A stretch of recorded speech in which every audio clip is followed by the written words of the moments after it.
Welcome back to Number One Sports Ground. I think we've restored our audio issue.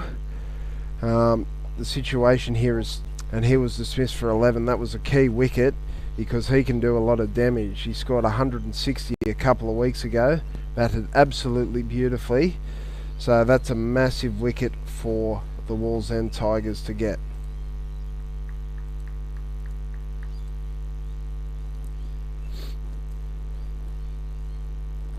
Lachlan Page was a successful bowler. In fact, both Page brothers have done the business so far. Jacob getting Hainsworth out, and now the big wicket of Cameron Tanner. So that one's allowed to pass through to the wicketkeeper.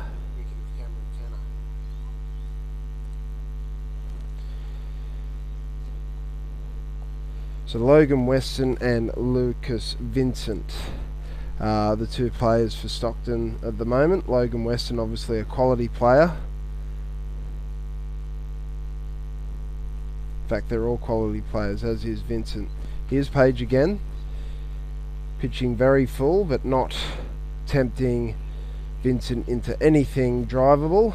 So that's the end of 10 overs, and we're still on the Richie Beno score of 2 for 22.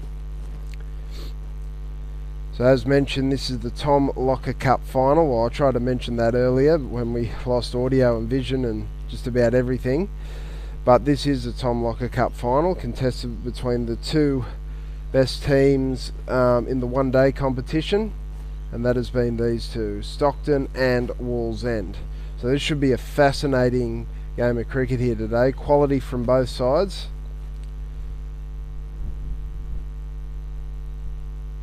Both of these teams have been recent champions of the Newcastle District Cricket Association first grade competition. Stockton winning it 3 years ago and Wallsend a couple of years ago. This is Jacob Page again, and hitting a really good length, and Logan Weston not wanting anything to do with it at all. So it looks like a beautiful day here at Number One Sports Ground. Not many people in just yet, but I'm sure as the day goes on there'll be a lot more people. You can see on your camera there's a few up on the bank, which is pleasing to see, and a few in the grandstand as well. So if you're not doing anything, want to watch some quality cricket, come down to Number One Sports Ground. See the Tom Locker Cup final. And again, that one allowed to go through to the keeper.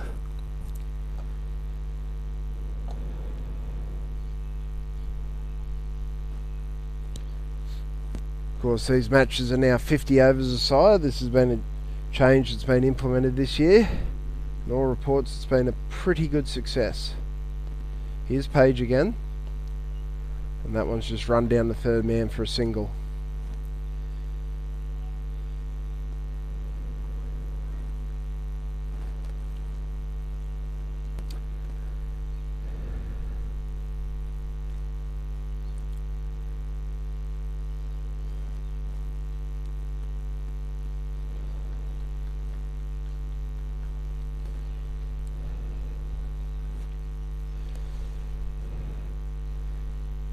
Page coming in again,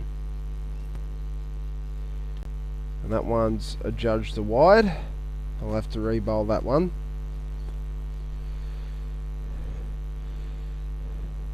So only two fielders out so far. We're in the power play still, so he's got a fine leg outside the circle. It's probably more of a deep backward square, and we have a third man in place as well. Those are the two fielders out. Everybody else is up. Page comes in again. That one's down the leg side. Thought about a single. The wicketkeeper mops it up. So two fielders inside the circle on the onside. You have a fielder in mid-wicket region and also a mid-on. And the rest is stacked on the offside with a slip, a point, cover, extra cover and mid-off. Page again, that's Yorker length, and well played by Vincent. So as mentioned, 50 overs, the batsmen have plenty of time to build an innings here. Logan Weston, you'd imagine, holds the key, but again, Stockton have class all the way through, these two, Vincent as well, but you've got Ganninan, Adrian Chad, Hudson Foster. They can all bat.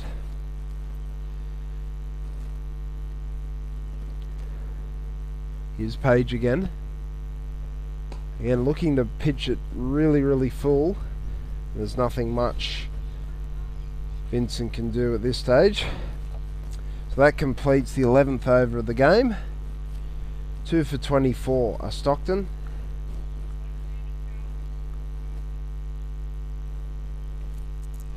So Page has completed 6 overs now with pretty decent figures. 1 for 8 off his 6 overs with 2 maidens. And Lachlan Page 5 overs, 1 for 15. So really good start here from Wallsend after being asked to field first. They'd be pretty happy with 2 early wickets and 2 key wickets up front as well in Hainsworth and Tanner.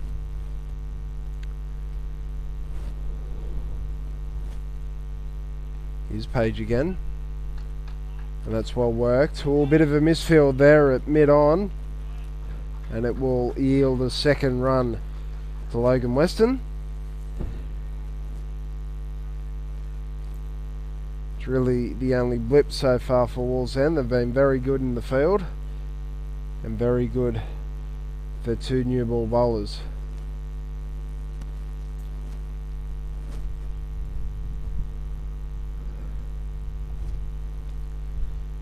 So Lachlan Page steaming in.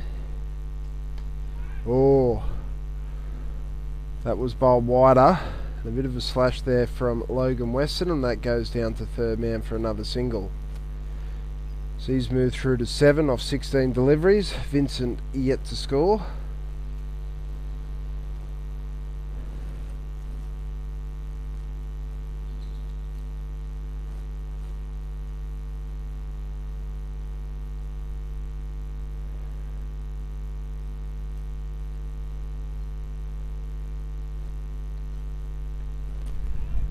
That's a back of a length delivery, played for no run.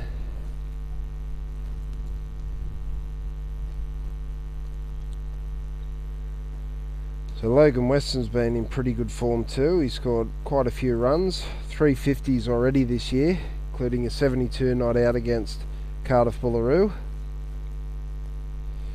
He also got a 56 and a 50 not out as well. So he's in really good form this year so far. Whoa! What's happened there? He's left that one alone, shouldered arms, it's hit his pad. Just having a look on the replay there. Height perhaps. Anyway, it's not out. Must have come back in a fraction. Dangerous leaving that sort of delivery, but as we know in cricket, there are only 2 types of leaves, good one and a bad one, and that's classed as a good one because he's not out. Well, I guess there's 3 types of leaves. Leaves on the tree, as you can see in your camera. Here's Page again, and that one's driven. Backward point will do the fielding there, won't prevent the single though. So that's Vincent off the mark.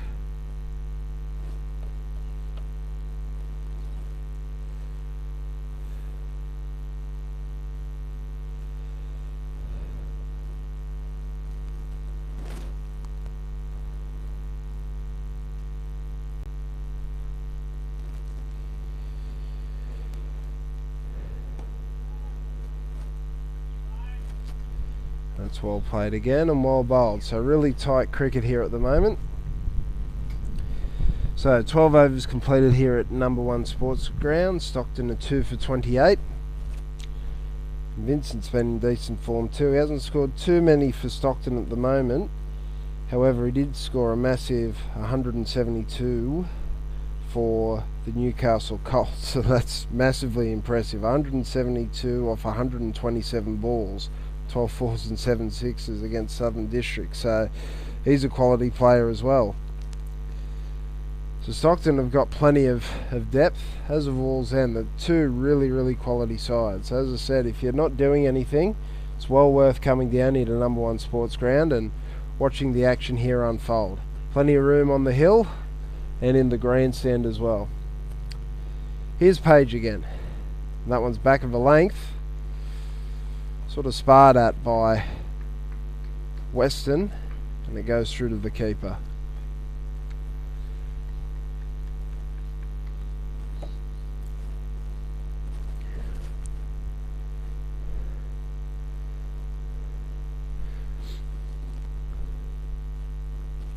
Beg your pardon, it's Vincent on strike. And he's facing Page again. Again, that's well played.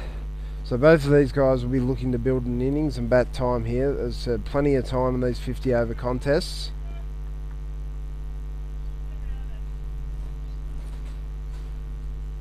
First jobs first, see off these opening bowlers.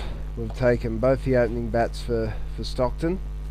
Hainsworth bowled by Jacob Page for 7, and Tenner caught by Gabriel off Lachlan Page for 11. As that one slashed hard outside the off stump, that'll go down to the fielder at third man, and that's really good running there by Vincent. He comes back for the second. Always wanted the second. No hesitation in that running at all. And that's good cricket by the Stockton pair.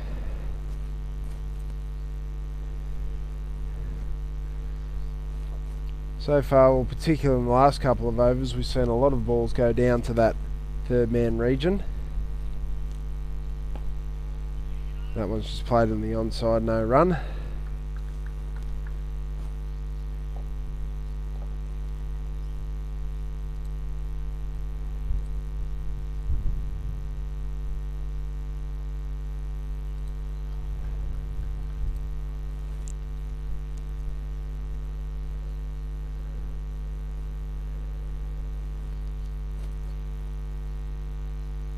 Here's Page again. That one's allowed to go through to the keeper.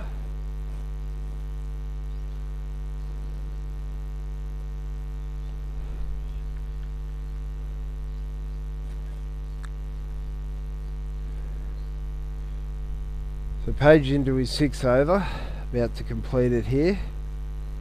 Both bowlers have bowled 6, so tempted to keep him going for a little while longer. That's well played again.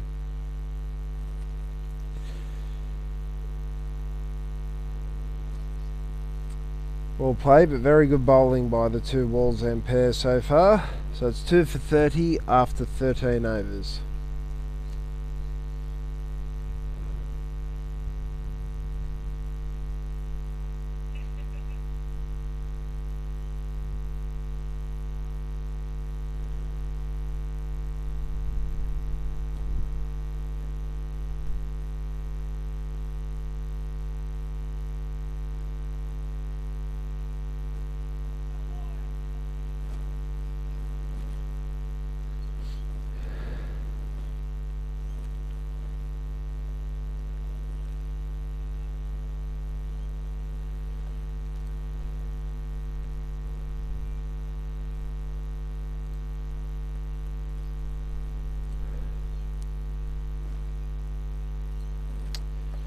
Well, it looks like there will be a change of bowling. Looks like it's going to be Gabriel coming into the attack. And it's well played by Weston, just knocking that one into the onside for 1. Yeah, just as I said, they might have been tempted to keep Jacob Page on. They changed the bowling. It's probably fair enough. They've got plenty of bowling options, but yeah, you might have been tempted to keep Page on. He's bowled a really good spell. If you can get another one, that'll certainly set Stockton back. However, we know what a quality bowler Gabriel is as well. So very handy to turn to in this situation. Still a very attacking field. 2 fielders out, 1 at third man, 1 at deep backward square. And here he comes. That one's nicely pitched up and hit to mid-on. So mid-on, mid-wicket inside the circle on the onside. He's still bowling with the slip. Fielder at backward point over an extra cover. Also has a mid-off in place.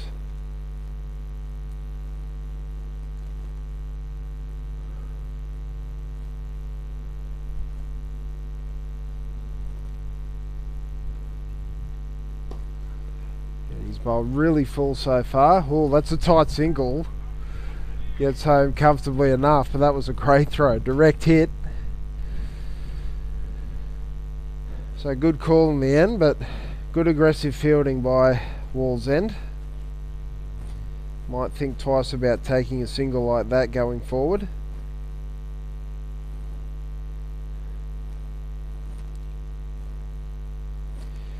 Brings Western back on strike.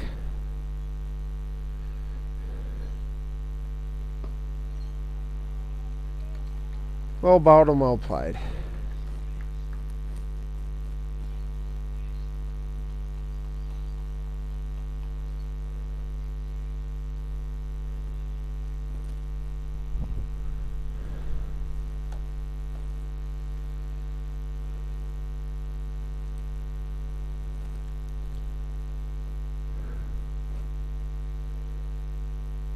Gabriel again. That one's left outside the off stump. Nice tidy stuff. So this is one of many matches being played across Newcastle, Lake Macquarie and Port Stephens today. We also have the Dennis Broad Cup starting today. I'll just get a few of the scores up. Or we see Gabriel coming in again. That's well bowled and well played. So that's the end of the 14th over. 2 for 32 are Stockton. So we go over to Burnie Curran Oval, where Belmont are playing the home team University, and these matches are all T20. Uni won the toss and sent Belmont into bat. Belmont made a total of 5 for 106 off their 20 overs. Jordan Pitt was the star there, 59 not out off 47 deliveries. And 2 wickets for Yash Chikagukapa. Apologies if I've pronounced that incorrectly. Uni in reply are 1 for 14. And as we go to Adamstown,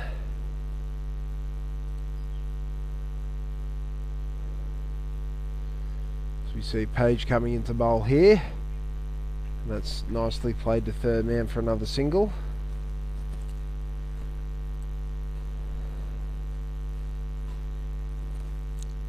So as we go to Adamstown, number 2, Adamstown are playing Newcastle City. Adamstown batted first there after City again won the toss and elected to bowl. Adamstown made 9 for 86. As Jacob Page comes in again here.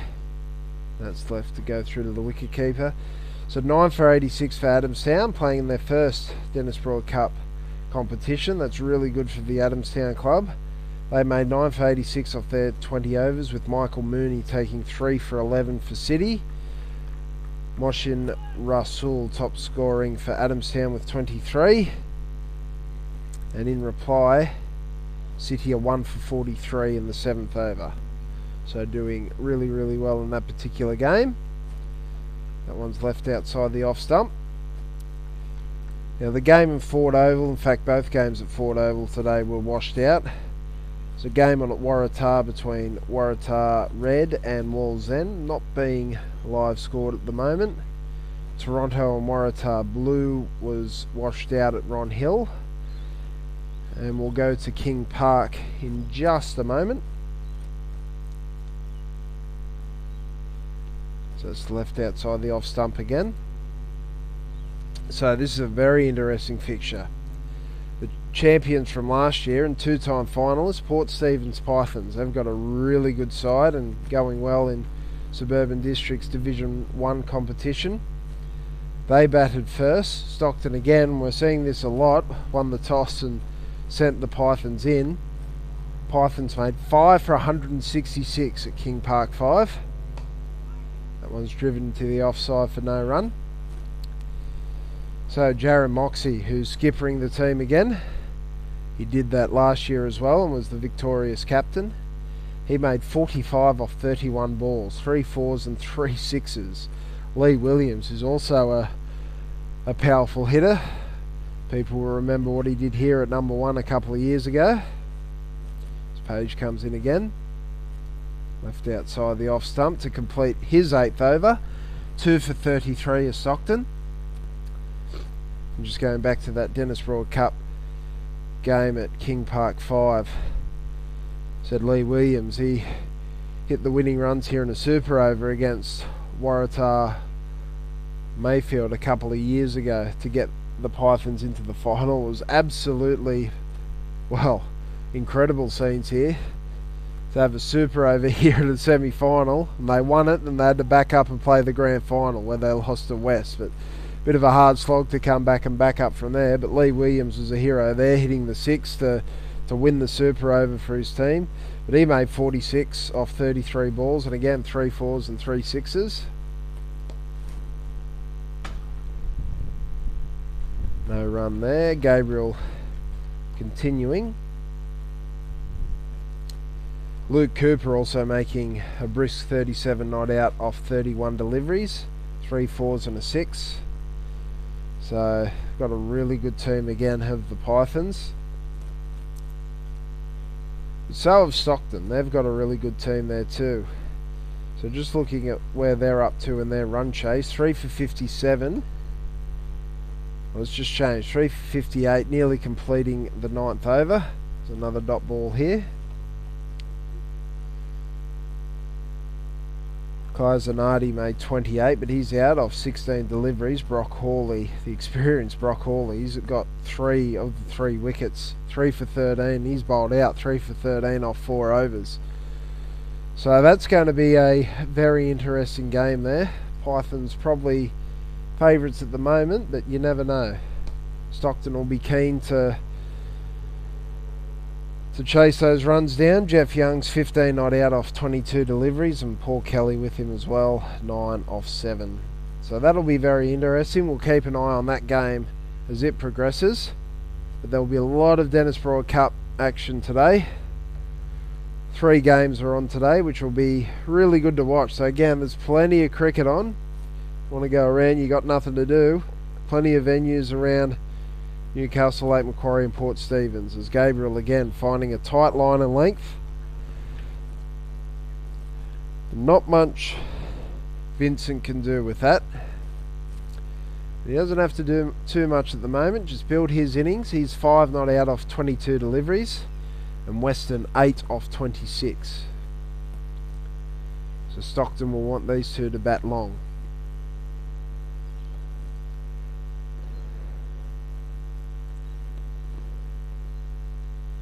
Here's Gabriel again. Well, that one's short. And again, goes down to that 3rd man area. Seen a lot of runs so far go down there. Gabriel pitching that one short and wide outside the off stump. Vincent had a really good hit at that. He tried to hit that towards the onside, I believe, and that top edge towards the 3rd man area. No harm done. The score moves along to 34 with 1 ball left in the 16th over.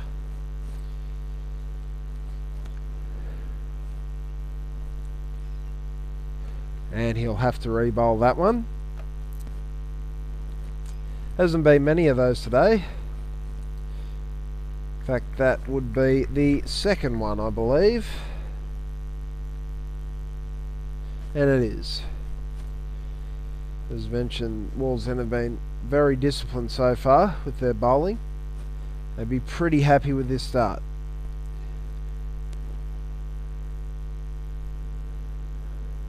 Gabriel again. And comfortably played in the end. So 16 overs done, 2 for 35. Yeah, so that's a bit of a wrap up of what's happening at the Dennis Broad competition. So as I said, a lot of games going ahead today. 2nd round starting at 12 o'clock at Adamstown. Cardiff Bullaroo will be playing City. City on track for a win against Adamstown, but game's not over yet, so funny things can happen. Game at Ron Hill, as mentioned, that's washed out. At Burnie Curran, Merriweather Gold will take on Belmont.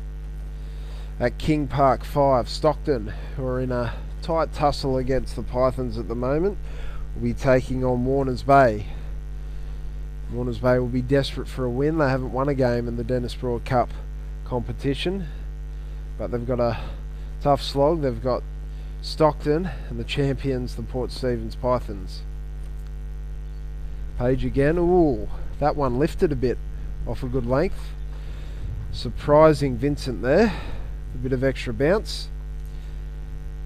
So they're keeping Page on. He's bowling his 9th over, and why not? He's got figures of 1 for 11. He's been brilliant so far for the Wallsend side. Wallsend are pushing for another wicket.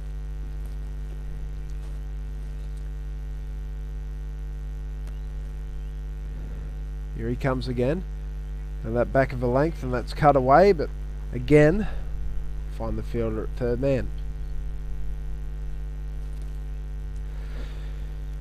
So the rest of the games in round 2, Western Wallsend at Ford Oval's washed out. Waratah Red and Hamilton will play at Waratah. That will conclude round 2 at 12 o'clock, and then at 3 o'clock, Adamstown will play Cardiff Bullaroo as Page comes in again. That one's worked to the onside. The backward square will do the work there. So the game at Ron Hill's washed out. 3 o'clock at King Park 5. The Pythons will take on Warners Bay. That's a bit of a Division 1, well, I was going to say grudge match, but probably more friendly rivalry between Warners Bay and Port Stephens. They've had some great battles over the year. As that one's driven nicely, will beat the fielder at cover. That races away along the boundary. That's nearly gone all the way there. Good fielding by the fielder, who had to run from extra cover to go and do the work there. Saved a couple of runs. Well, that's very interesting to see. We've had a lot of rain over the last week or so. Once you got that through the infield, that was racing towards the boundary.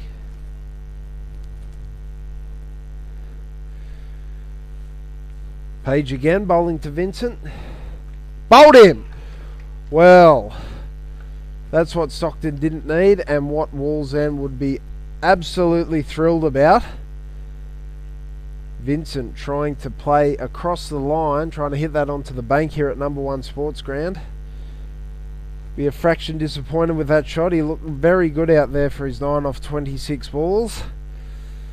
Unfortunately, he's tried to hit Jacob Page off his length, and he's gone straight through the defences. So that's another key wicket for Wallsend, and certainly justifies giving Page that extra over. I wonder if he'll bowl out now.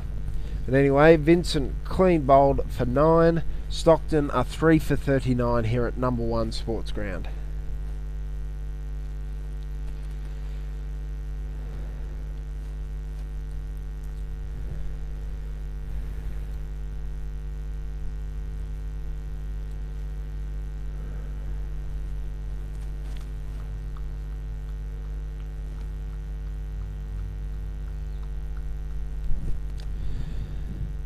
Alright, and we're going to take a bit of a break here for a minute, as players will go off and have a well-earned drinks break. And we'll come back to complete the 17th over. Stockton are 3 for 39. Logan Weston not out 9. Vincent was the last batsman dismissed for 9. 3 for 39 in the 17th. We'll be back in a moment.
Alright, welcome back to number 1 Sports Ground here. 3 for 39, 1 ball to go in the 17th over.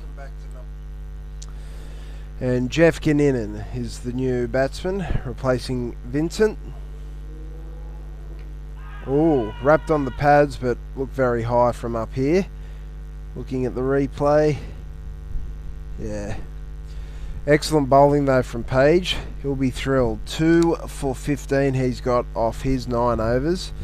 I wonder if he'll bowl his final over and get another wicket, either of Kinninan and Weston. That would certainly put Wallsend right on top. They certainly are at the moment. 3 for 39. However, there's quality on both sides here. And Stockton, if they can get a partnership happening between these two quality players, that will certainly set them up for a very good total. Lucas Vincent was the last man out for 9. Probably won't be too happy with his shot. He looked very good in his innings, just working the ball for 1s and 2s and tried to play that one across the line and got bowled. Gabriel again hits Weston on the pads. No danger of a leg before there. So Jeff Kinninan, the new batsman to the crease, seen a bit of him play. He scored a magnificent 100 here last year. I think it was probably in February in the Summer Bash against West. Hit the ball all over the place. It was absolutely thrilling to watch. Stockton will be very happy if he can do that again. Thought of a single there, but turned down, rightly so.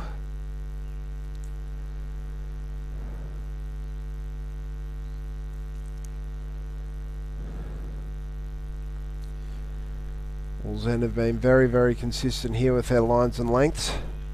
Have not given anything away so far. There's only been 1 boundary hit in the first 17 overs.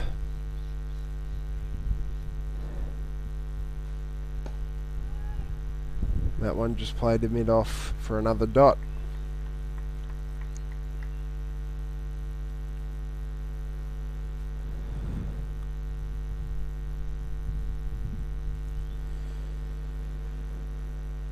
And Stockton won't panic though. They've got plenty of quality out there in the middle and plenty of quality to come in afterwards.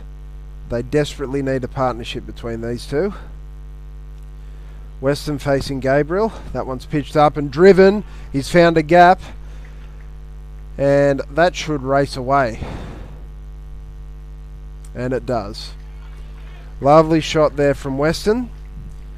He pierced the covers.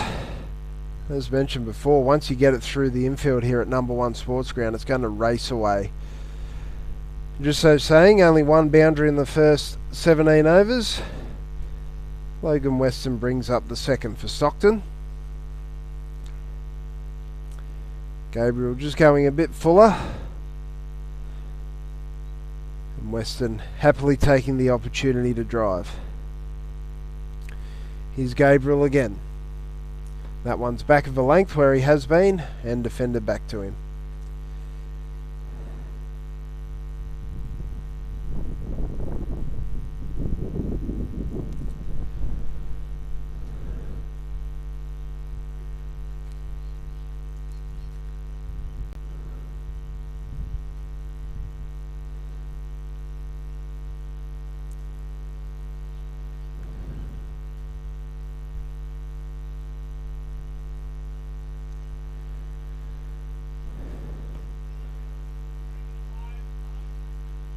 It's well bowled again for Gabriel. Another dot delivery. Boundary off that over. Gabriel's got figures of none for 8 off his 3. And after 18, Stockton are 3 for 43.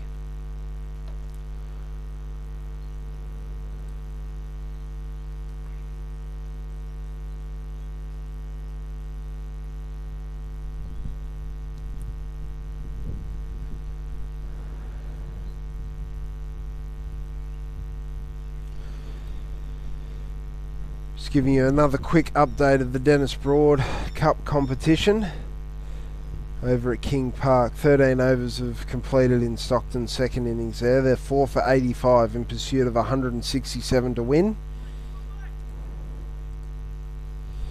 Jeff Young was dismissed by the evergreen Jason Everly.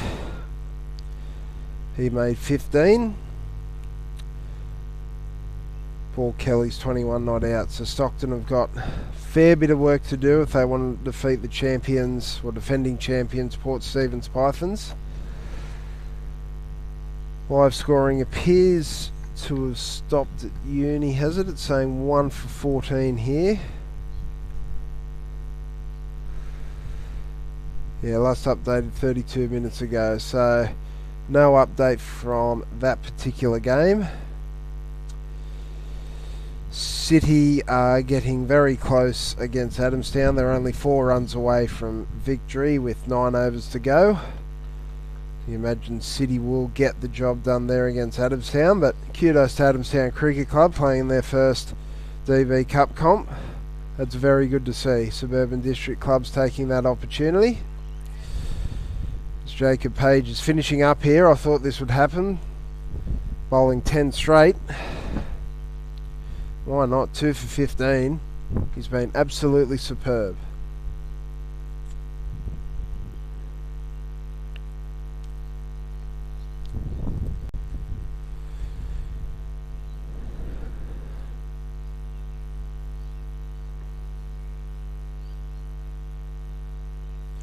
That one's allowed to go through to the keeper. I think the Stockton batsman will be quite happy to see Page off here. Then look at the change bowler from this end.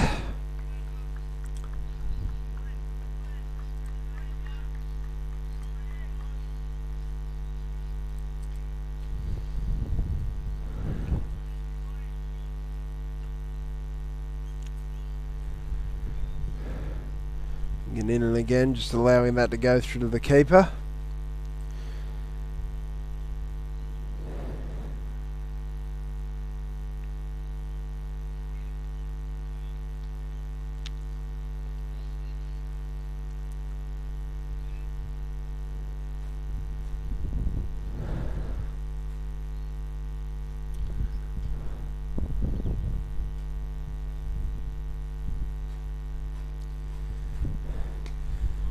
That's well defended. Stockton not taking any risks at all there. There's a bit of an applause that goes up around the ground. That's a great spell of bowling there from Jacob Page. 2 for 15 off his 10 overs. Absolutely outstanding. And after 19, 3 for 43 is the score.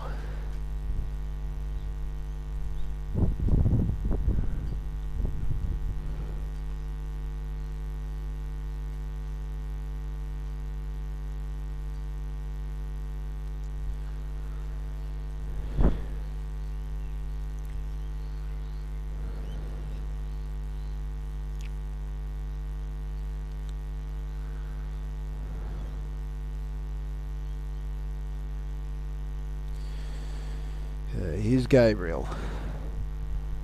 All pitched up and defended by Weston. He's 13 not out off 34 deliveries, 35 now. And Gannin's just joined him at the crease. He's not out off 7 deliveries. 3 for 43. Wallsend to be very happy with this start off 20 overs. Being asked to field first. They've done their job so far. Picking up key wickets of Vincent, Tanner and Hainsworth. Well, that's a lovely shot. Not sure if that will race away. Fielder at third man will come along and do the fielding there. We'll keep it just to the 2. Little bit of width on offer there from Gabriel. That was nicely played by Weston. He's certainly the key, as mentioned. I think it was a couple of years ago. I'll have to look that up. I think it was a couple of years ago. They played the Tom Locker Cup Grand Final against West, which was eventually washed out. He made a solid 90, which put Stockton in an excellent position in that game when the rain came. I'll certainly want him to do something similar today.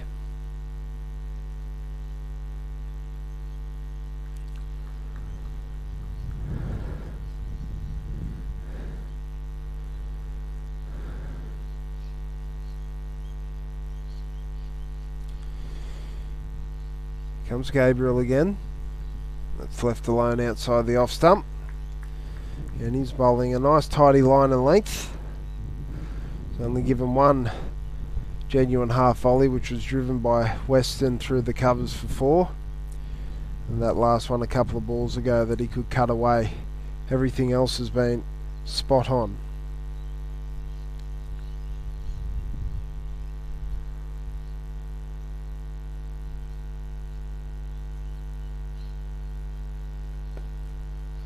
Again, on the money once again.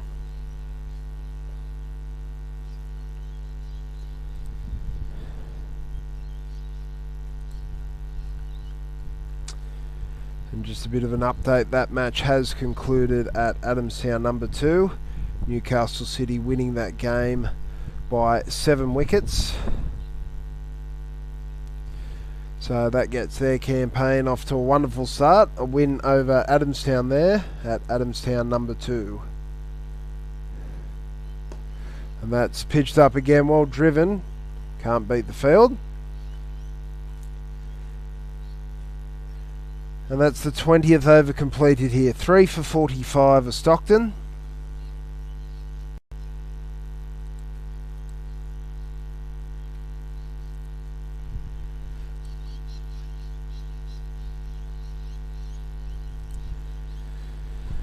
And an update at King Park, Stockton are 5 for 90. So 6 overs still remaining. They need another 77 runs off those 6 overs with 5 wickets in hand. So the Pythons getting their title defence off to a pretty good start, it seems. Still 6 overs to go, anything can happen, but Port Stephens Pythons right in the box seat in that particular fixture. Still no update from the game at Uni, but we'll let you know if anything gets updated on Play HQ.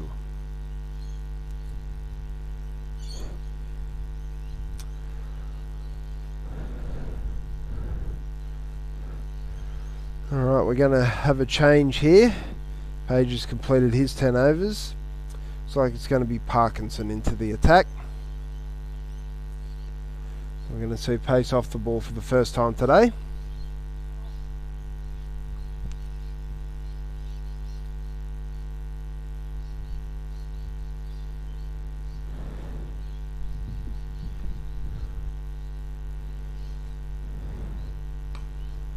Well, that's punched off the back foot. But there's a sweeper on the cover boundary. It'll only be a single.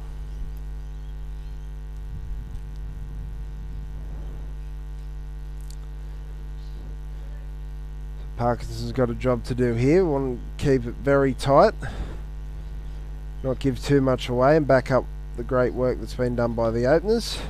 And that's right on the money.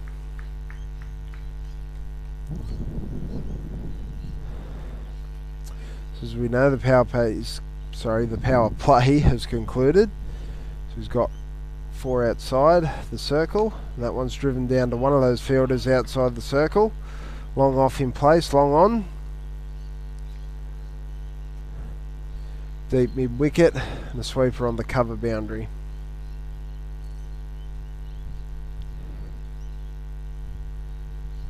Parkinson in again. That one's played on the back foot.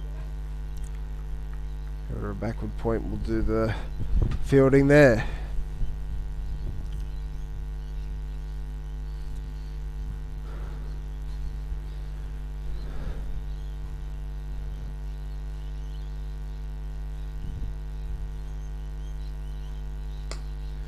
That one tossed up a little bit more, pitched a little bit fuller, and again just driven down to long off for a single. Stockton will be quite happy doing that for a while, rotating the strike, building this partnership. That one's worked away, fine leg area.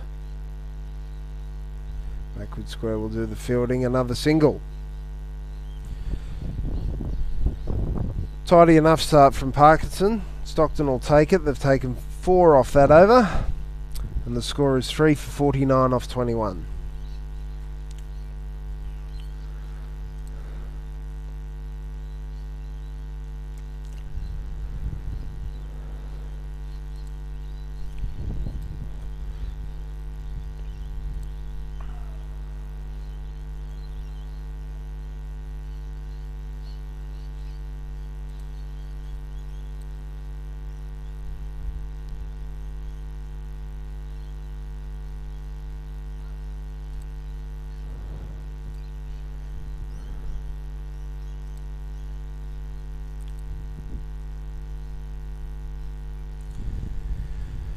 So there is another game going on. Well, there's several games going on around the region today. At Townsend Oval, the Royce McCormack Cup is taking place. That's between Stockton and Merriweather.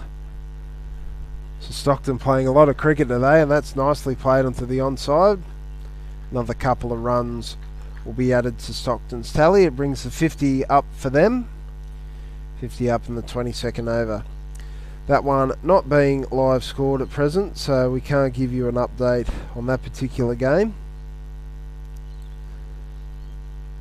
And again, that game would be an absolute thriller to watch as well. Townsend Oval, if you're around that area, make sure you pop down and have a look at it. Gabriel in again. Let's just play to the offside for no run. So Gabriel's still operating with only 2 out. So the power play's finished. He's only got 2 out at the moment. One at deep square leg and one at third man. And why not? He's bowling very tidily so far. Hasn't given much away at all. Only 12 runs into his 5th over. That's defended again by Western.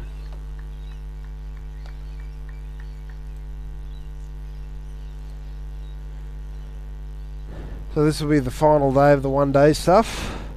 The two-day stuff started yesterday, and there was some wonderful performances all around the grounds. Andrew Freeman in 4th grade for Newcastle City made 240 yesterday. It was an absolutely outstanding performance. Oh, that's a short delivery. That's played over the top, racing towards the boundary. Fielder from third man will come across and keep that to 2. Yeah, so 240 runs in one day is a fair effort. I'd say that'd be odds-on favourite for the Rippit performance of the round. 240, I'd be happy with that in a season, let alone in one game. An excellent performance there by Andrew Freeman.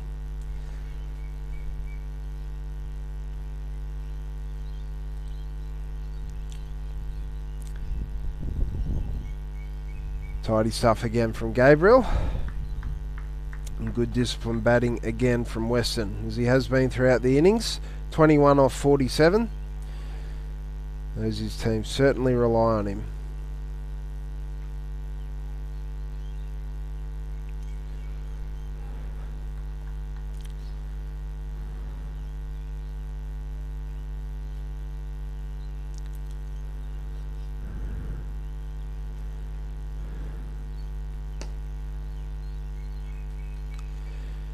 And well pitched up and driven for another dot. So 3 for 53 at the conclusion of 22.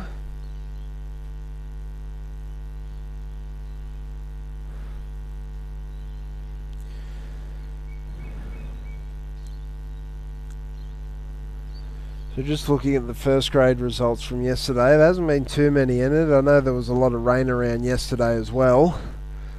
So it may be a combination of both games washed out or scores not entered, but one game that was live scored yesterday. Very interesting game between Waratah and Belmont at Waratah Oval. Waratah batting first there. Belmont sending them in. We'll get back to that in a minute as Parkinson Wallsend has cut away. A bit of a misfield there at cover. Won't prevent the single.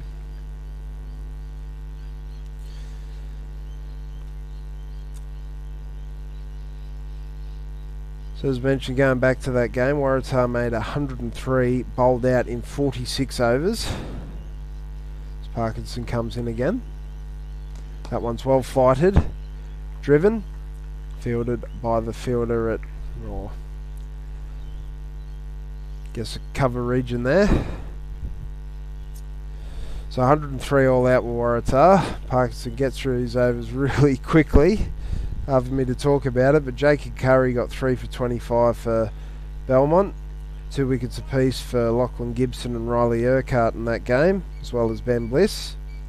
Then Belmont in reply, all out for 39. Joseph Everett taking 6 for 17. Then Waratah have started their second, and they're none for 140 off 24. So they're in a fabulous position. Adrian Isherwood made 102 not out off 80 deliveries. So what a fascinating game that was over there. Certainly a tale of 2 innings for Waratah. Belmont all out for 39. So 23 overs done here now. Parkinson's finished his second very quickly. 3 for 55.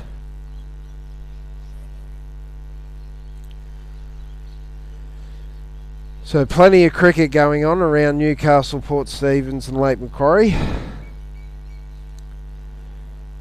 Season 24-25 is certainly in full swing.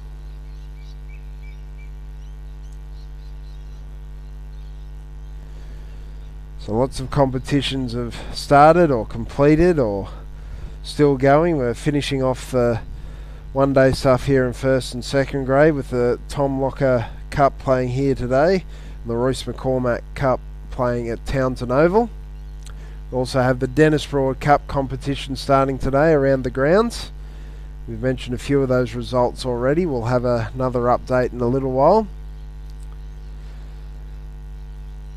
Masters and Women's have started on a Wednesday night as well, and they've been 2 wonderful initiatives by the NDCAI. The women's competition keeps going from strength to strength. The quality in that competition at the moment is next level.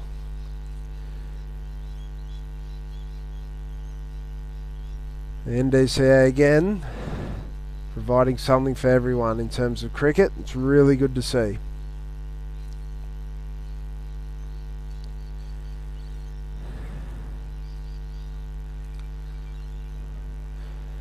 Right, looks like it's going to be Liam Taylor into the attack. Well, he starts short. Bit of bat and that from Weston. Beats the wicket keeper and beats everybody. And that will be the 3rd boundary in the Stockton innings. Probably not exactly where he intended it, but it still says 4 on the scorecard, irregardless. That brings Weston on to 26. He's got 2 boundaries out of Stockton's 3 so far. Liam Taylor, left arm seam. Won't want to drop too many more short, I wouldn't have thought. Here he is again, as that's well pitched up. That's hit away to the onside. Good attempt by the fielder at mid-wicket. Another single to Weston's tally and to Stockton. They move along to 60. He is 27 not out.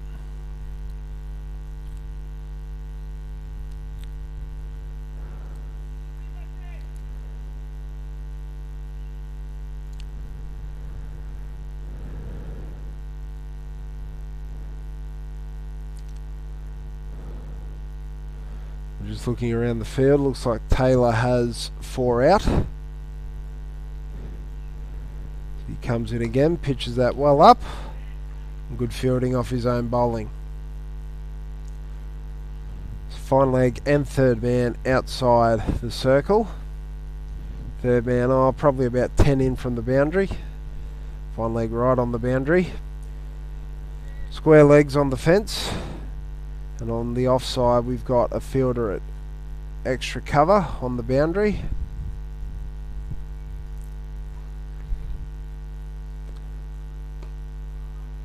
So we'll play it again.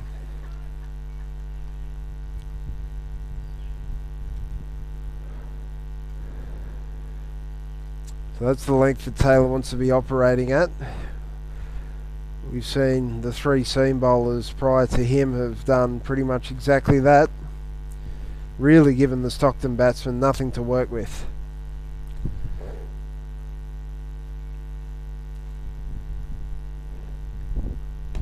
Oh, that's well driven, but won't beat mid-on.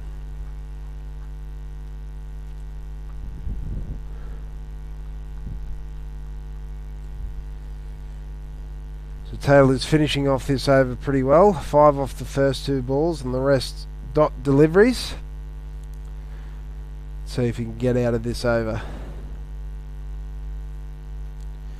It's widely experienced Liam Taylor. That one's driven again, straight back to him. So a good finish to the over there from Taylor. He's gone for 5 from his first 2 deliveries and then 4 dot balls. 3 for 60 off 24.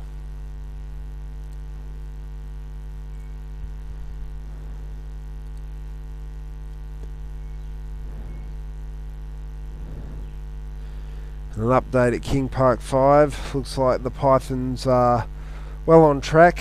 Stockton are 6 for 116 after 17.3 overs. So 2.5 overs remaining to get another 51 runs. So that's pretty tall order there for Stockton. One's whipped around the corner. Oh, overthrows. That will not please Montgomery, the Wallsend skipper. Coming back for a second run there. Stockton just starting to build this partnership. Tidy stuff again from Parkinson.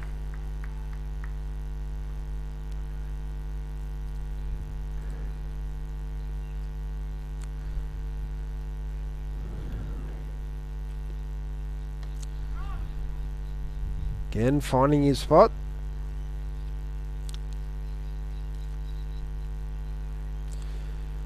It's hard to tell from here if he's turning the ball much or he's trying to skid them through. Certainly mixing up his pace a bit. Going a little bit slower and tossed up a little bit more. Quality spinner is Parkinson. He knows his role in this situation, keeping things nice and tight. And that beats the bowler. Easy single there to Weston, who moves his score along to 30.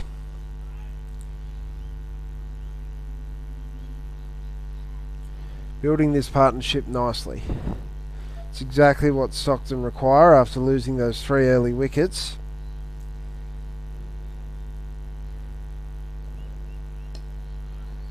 And that one was a quicker delivery, getting in and on the back foot, defending that the odd side. Parkinson mixing his pace up nicely there. He's completed his 3rd over, and after 25, Stockton are 3 for 63, halfway through the innings.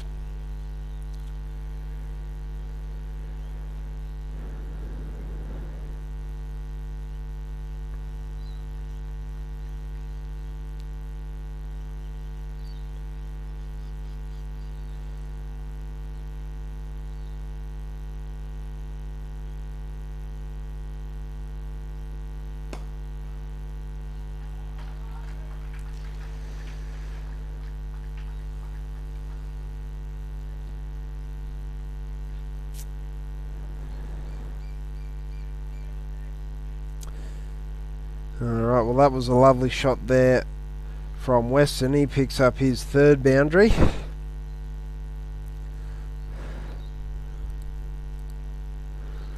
Just have a look at the replay there. That one was lovely, driven through that vacant cover region. He's played, well, 2 shots through there now for boundaries. And he's starting to look a bit ominous here, Weston. He's 34 not out. Again, absolutely quality player. Liam Taylor once again going for a boundary off his first delivery. That's a tighter line and length.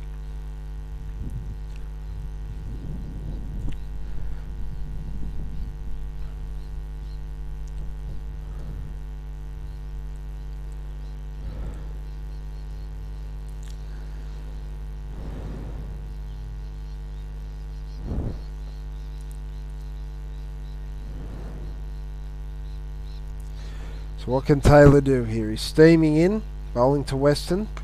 That one's pitched up again. This time it's straight to the fielder at cover.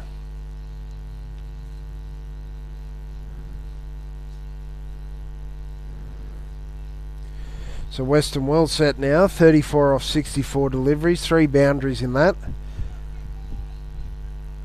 It's been a very comfortable inning so far. He saw off the new ball bowling. After losing Jake Hainsworth early, he's come in and batted really, really well for his side so far. Still got a lot to do.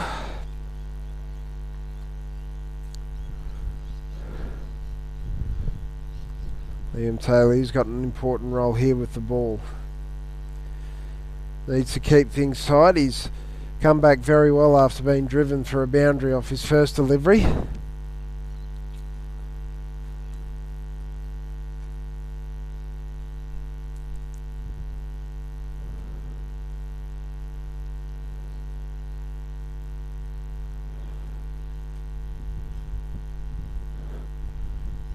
Here he comes again, bowling to Weston, and that's allowed through to go through rather to the wicketkeeper.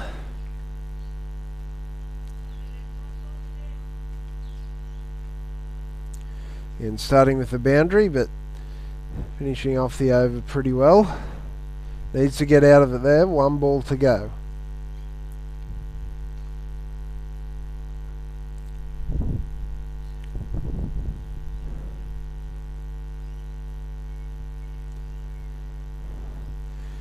Comes Taylor, and that's a good finish to the over after going for a boundary off his first ball. 3 for 67 off 26 to Stockton. Weston batting 34 not out, getting in with him 3 off 16.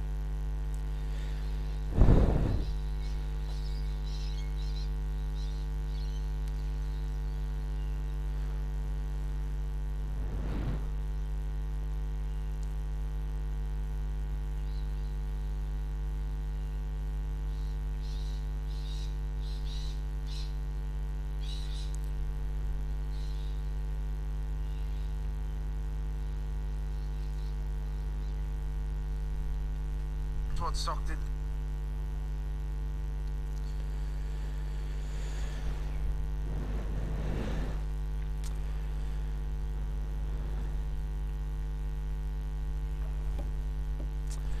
So partnership worth 28 here at number 1 sports ground between Ginninan and Weston, building it nicely as Parkinson getting through his overs really quickly. He's made a tidy start, going for 3 and over off his first 3 overs. He's bowling to Ginninan. That one's played down the ground. A nice rotation of strike.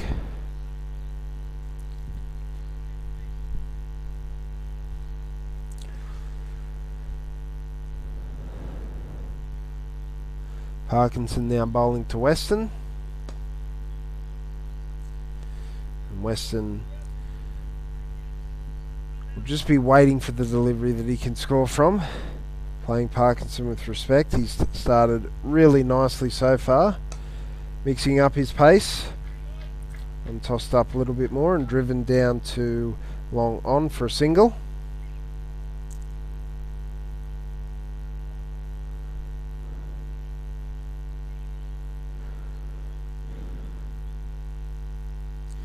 And in now on strike. And that's an expansive drive, but he hits it straight to that fielder at cover, no run. Metre either side, he would have got through, well, close to the fence, but there is a sweeper on the offside. And again, he finds that fielder. Tidy stuff again from Parkinson. Only going for 2. Score is 3 for 69.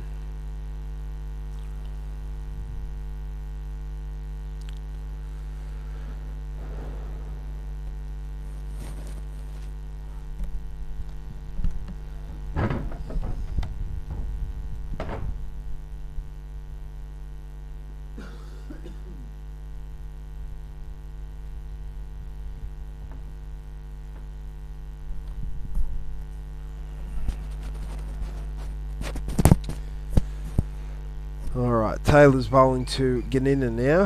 He's gone for a boundary off his first delivery of his previous 2 overs. What can he do this over? Dot ball. Well pitched up. Ganina driving. Sorry, it's Western.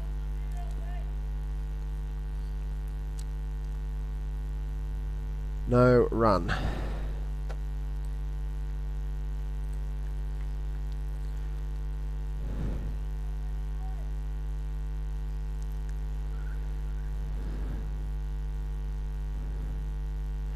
Taylor again. Again, Western on the drive. Yeah, he's fielded very well off his own bowling so far. That's the area he wants to bang away here, Liam Taylor. Keeping things tight. Not giving away too much. Yeah, needs to back up the work done by the opening bowlers, who are absolutely superb for Wallsend. Here he comes again. That one's shorter. And Western on the pull. Find the fielder at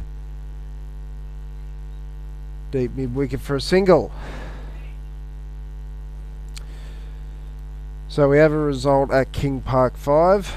The defending champions, Port Stephens Pythons, have got their title defence off to the best possible start from their point of view. They've defeated Stockton and Northern Districts by 38 runs. So a great start to their DB Cup campaign. Brock Hawley took 3 wickets early in that game. And the Silver Fox, Jason Everly, 4 overs, 2 for 26. So he's still showing at age 51 or 2 that he is an absolutely quality performer. So congratulations to the Pythons and Newcastle City for first round winners in that competition. Still don't have a result from Uni. That's well bowled from Taylor. Nice and full. Nothing Ganina could do about that particular one.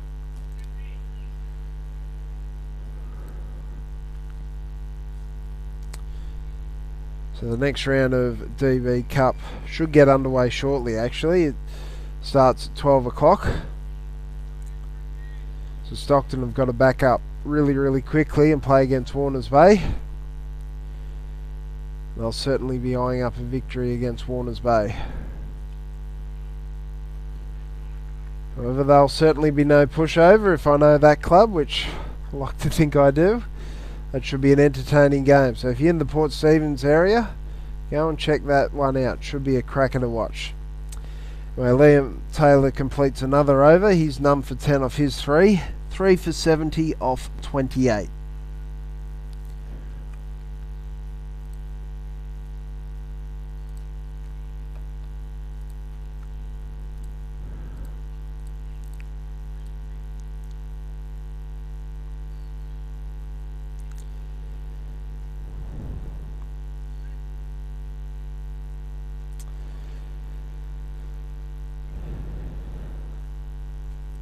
So Parkinson in again. So scoring rate hasn't been expressed by any means here, going at 2.5 and over. However, there's still plenty of time to go. Stockton looking to build this partnership further. Leave plenty of wickets in the shed for a launch at the end.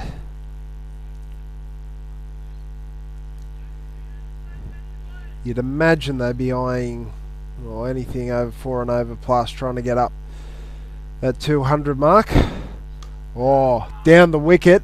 Big shot. Fielder coming round. What a catch! What an absolute ripper! Can you believe that? It's off our screen on the frog box, but that's an absolute ripper catch at the fielder at deep mid-wicket. Diving away to his left, full stretch, and has taken an absolute blinder. Wow.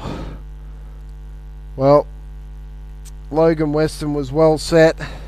36 he was off 75 deliveries.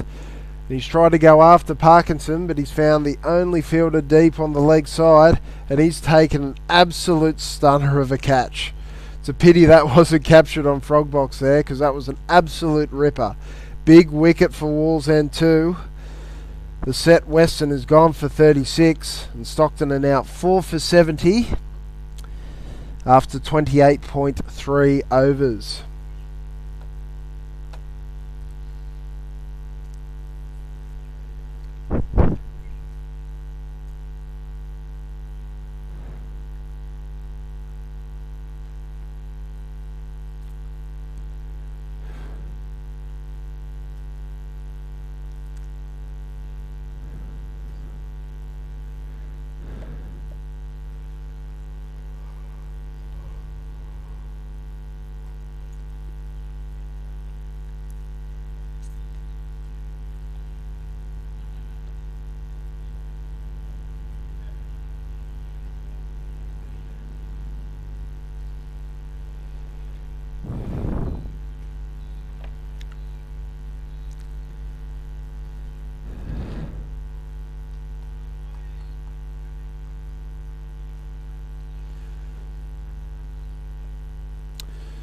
Alright, 4 for 70 here at number 1 Sports Ground. I believe that's Adrian Chad that's come out to the middle.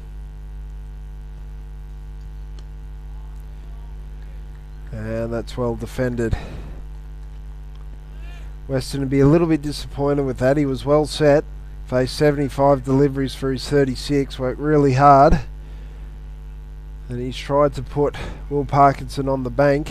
An absolutely stunning catch by Joseph Clark out there.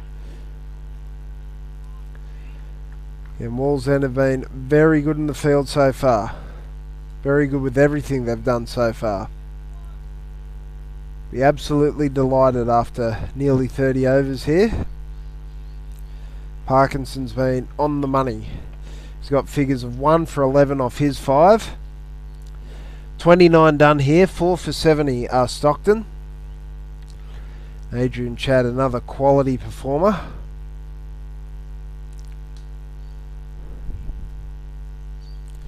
He's won multiple first grade titles. And he's certainly a key player for Stockton with both bat and ball. They need to build another partnership here. That last one worth 31. They want a little bit more than that. This one needs to be a big one for Stockton. We've got 20 overs left after this Liam Taylor over. Getting in driving. Straight to the fielder at mid-off. I'm pretty sure if you ask Wallsend that you lose the toss and you're asked to field first, and after nearly 30 overs you'd have Stockton 4 for 70. I think they'd be well and truly pleased with that, particularly with Hainsworth, Tenner, Weston and Vincent all back in the shed. Still got to get through Gannon and Chad, who are 2 quality performers as we well know.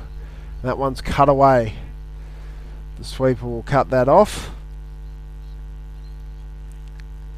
Bring Chad on to strike to face Taylor.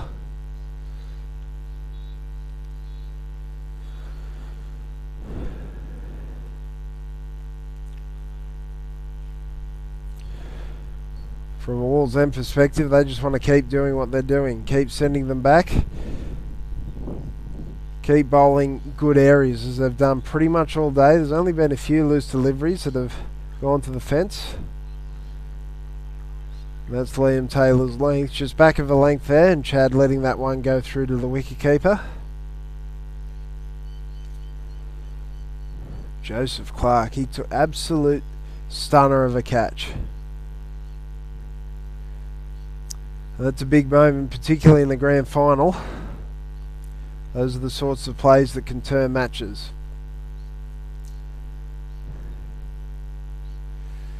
Taylor steaming in again. And again, carbon copy of the previous delivery. Once again allowed to go through to the keeper. And Chad, he'll know what to do in this situation. Vastly experienced cricketer.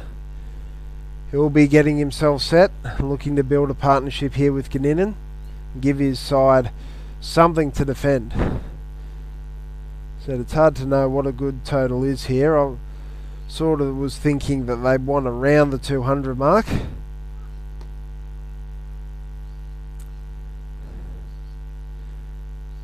They're only going around 2.5 at the moment, so they'll have to increase that scoring rate as the inning goes on if they want to get up to that 200 mark, but a lot of work to do. They'll have to score over a run of ball from here on in if they want to get to that point.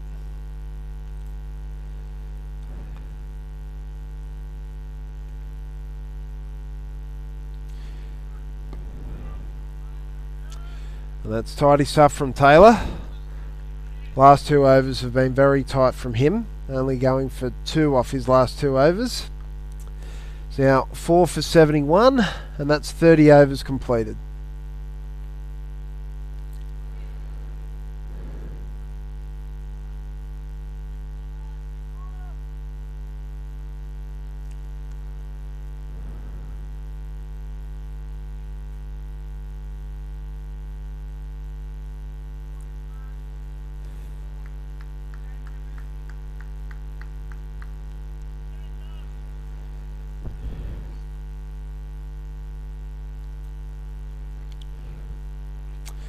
Alright, Parkinson again. He's been very good so far.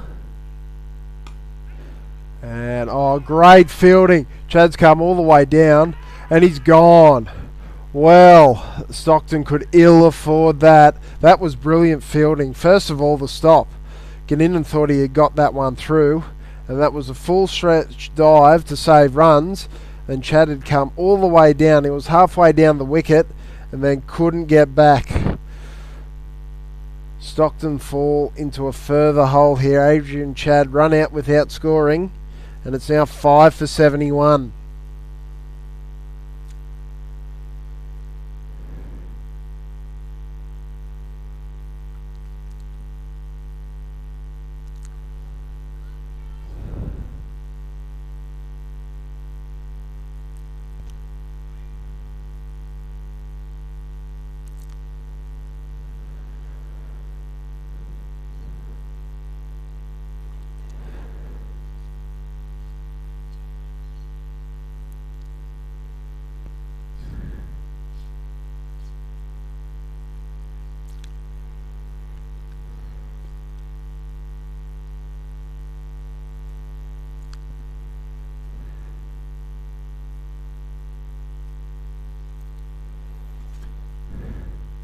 Here's Parkinson again.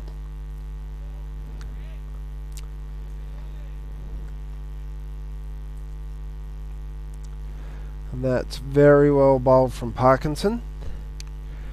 And again, Chad would be devastated with that.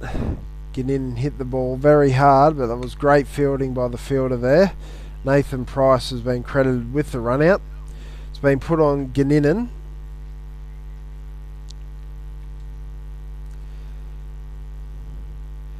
We just might have to fix that up in a second. As Ganninan drives that one down the ground for a single.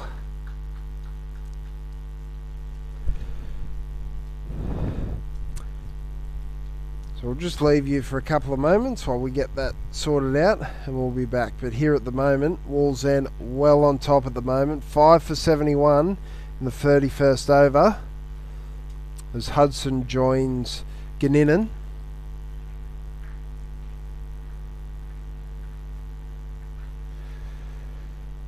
So we'll just be back shortly.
Alright, ladies and gentlemen, sorry for the interruption there. Just had to go and fix that little scoring issue, which looks like it's resolved. So shout out to Diana Owen and Jack Brown. We know with Play HQ, when a run out happens like that, it's probably the hardest thing to solve. But they've done really well. So that's all sorted and we're back on the air. So a lot has happened since we were off. When we left, Adrian Chad was run out, and that was an excellent piece of fielding by Nathan Price to effect that run out. He was run out without scoring, and then Jeff Ginninan trying to play a cut shot, getting caught behind by Ryan Brooks to give Will Parkinson his second wicket. So he's out for 8. Nathan Hudson's looked pretty good since he's come to the wicket. He's 10 not out off 12. And the captain, Nick Foster, he's 2 not out. So a lot depend on these two. Said a little while ago when they were 3 for 70 that a score of 200 was probably still achievable with Chad and Ginninan, and even when Weston was batting as well. But now perhaps 150 they'd probably be happy with. They need to get something to defend, something for their bowlers to bowl at. But Wallsend certainly in the box seat at the moment. While we've got a drinks break here, we'll just run through the batting card. Excuse me. So, Jake Hainsworth, he was bowled by Jacob Page for 7 off 15 deliveries. He hit a boundary in that. Cameron Tenner, he was a big wicket. He was caught by Callan Gabriel off the bowling of Lachlan Page for 11. Logan Weston, that was a sensational catch by Joseph Clark on the deep mid-wicket boundary. He went for 36 off 75 balls. He looked very well set for a big one. Will Parkinson picking him up. Then Lucas Vincent tried to hit Jacob Page across the line and got bowled for 9. Ginninan was the last man out. He went for 8, and that run out of Adrian Chad, which Stockton could ill afford. For the bowlers, Jacob Page bowled 10 straight. He was absolutely sensational. 2 for 15 off his 10. Lachlan Page equally as impressive, 1 for 19 off his 6. Parkinson, 7 overs, 1 maiden, 2 for 19. Callan Gabriel was very tight as well, none for 14 off his 5. Liam Taylor, just the 4 overs for him, none for 11, but pulled it back quite nicely after the first couple of overs. And then Jacob Montgomery, we've just seen 2 overs for him, none for 7. So that's the state of play at the moment. 34 overs have gone. 6 for 86 are Stockton. And they are scoring at just over 2.5 runs and over. So you think they'd need to increase the run rate in these next 16. However, they've only got 4 wickets in hand. So Wallsend have been absolutely outstanding so far. They will be very happy with the current state of play. 6 for 84 off 34 overs. And these two need a big partnership here for Stockton. As mentioned, they were 3 for 70. So they've lost 3 for 14. Very quickly, these two need to re-establish things right now. From a Wallsend perspective, they just need to keep doing what they're doing. I dare say they'll have spin from both ends for a little while. Parkinson's been outstanding. He's got 3 overs left. And Montgomery, who's been in the wickets of late, he's bowled very well. Getting a 5 for a couple of weeks ago, I think. Captain of Wallsend, he'll say bowl a few more overs. Wallsend have used 6 bowlers so far, so they've got plenty of options for the latter part of the innings, but tipping they'll want to bowl Stockton out here. Stockton need a partnership. These two vastly experienced, none more so than the captain Foster. Here's Parkinson bowling round the wicket to Hudson. That will be cut away for 2.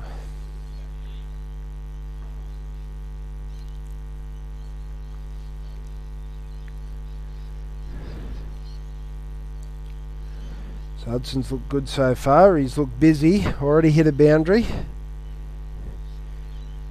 Stockton need a big innings from him today. Parkinson has been on the money his entire spell here. 2 for 21 off his 7.2.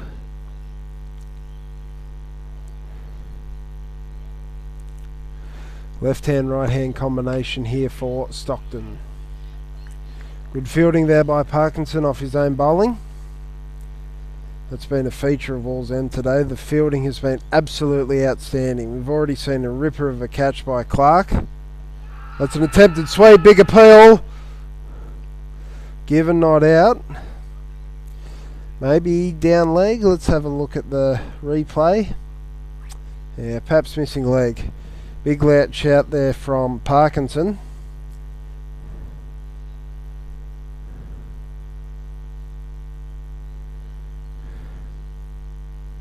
Here he comes again to Hudson. Attempted cut again. No run.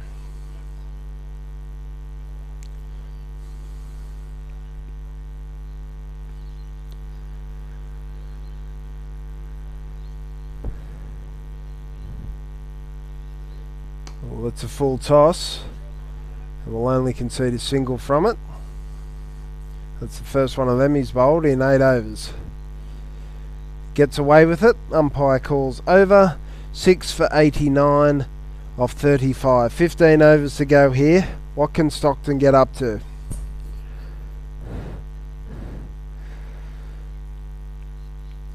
.150's probably got to be the first goal. That'll give a target of 3 runs and over for Wallsend, but it's probably not exactly what they wanted at the start of this innings when winning the toss and batting.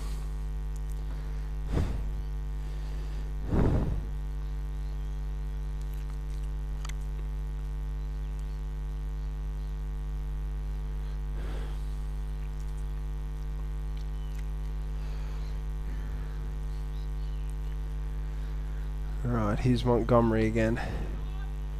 Right arm off breaks round the wicket. The left-handed Hudson, who drives for a single. He's a right-handed Foster on strike. Very interesting with left-hand, right-hand combinations. You can see, looks like a couple of Stockton volunteers down there with the sight screen. Adjusting each time a single is taken, the left-hand and right-hander.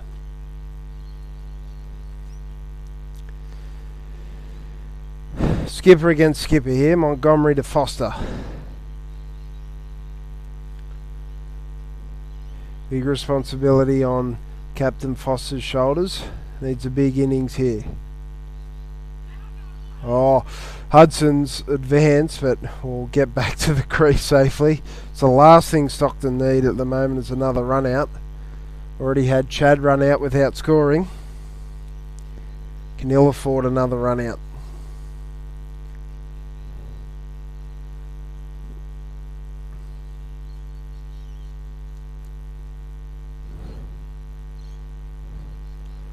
Foster goes to slog sweep, bit of work to do for deep backward square, and he does it fairly comfortably in the end. That's good fielding. The fielding has been outstanding from the Wallsend outfit so far. Said great run out, great catch. Ground fielding's been really, really good. They've done everything right so far.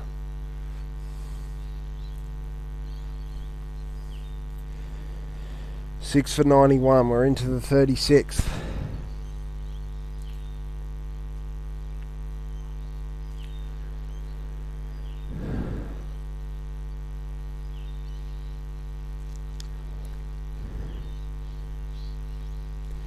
So only going about 2.5 for Stockton. But this is better from them. Left and right hand taking the singles that are on offer. That's exactly what they need.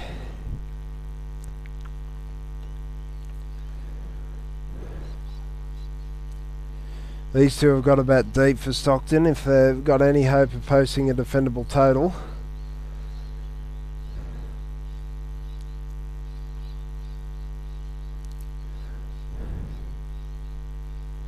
Montgomery.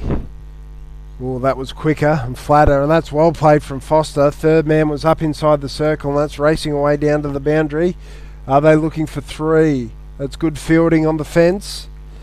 Save the boundary, but it's good running from Foster and Hudson. They pick up 3. It's been a good over for them so far. It's gone for 6. 1 ball to go. That was well picked up by Foster. That was the quicker one there from Montgomery. Just dragged down a fraction. Foster using the pace with third man up inside the circle and coming back for a 3. That's very good from Stockton. Much needed. Montgomery round the wicket. Sweep from Hudson straight to the fielder at fine leg. That completes Montgomery's third over, and after 36 Stockton are 6 for 95.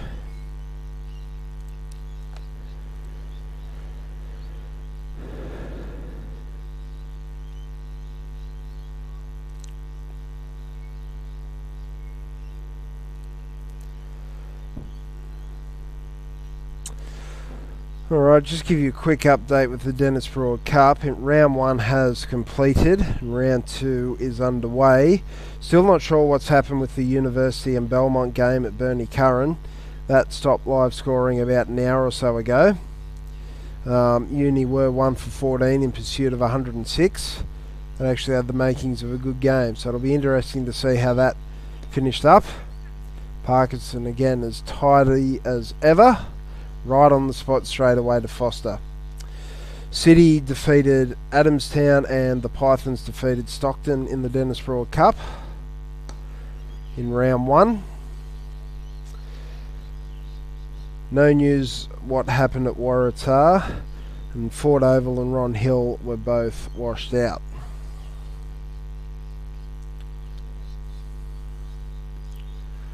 Again, this is beautiful stuff here from Parkinson, keeping it really, really tight, giving Foster nothing. Okay, round 2 of the Dennis Broad Cup's underway, so we'll have a quick look at that. At Adamstown 2, Cardiff Boolaroo are taking on City, who are first up winners. City playing back-to-back as Foster looked to go right across his crease there to hit to the onside. It ends up just being a dot. So Cardiff Boolaroo were 3 for 34 after 6 overs against Newcastle City. Michael Mooney again, isn't he, having a day out? He had a good game in the last game. Ooh, now that was a bit interesting. Parkinson pulled out of the delivery. I wonder if Hudson had advanced a little bit there.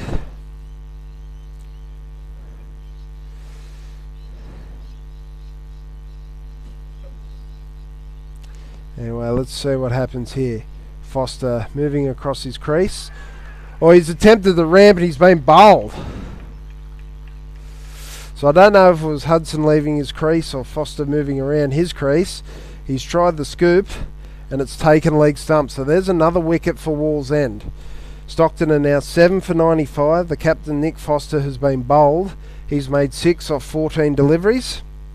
And Wallsend, 7 for 95. They'd be absolutely cock-a-hoop at the moment, after Foster has won the toss and batted.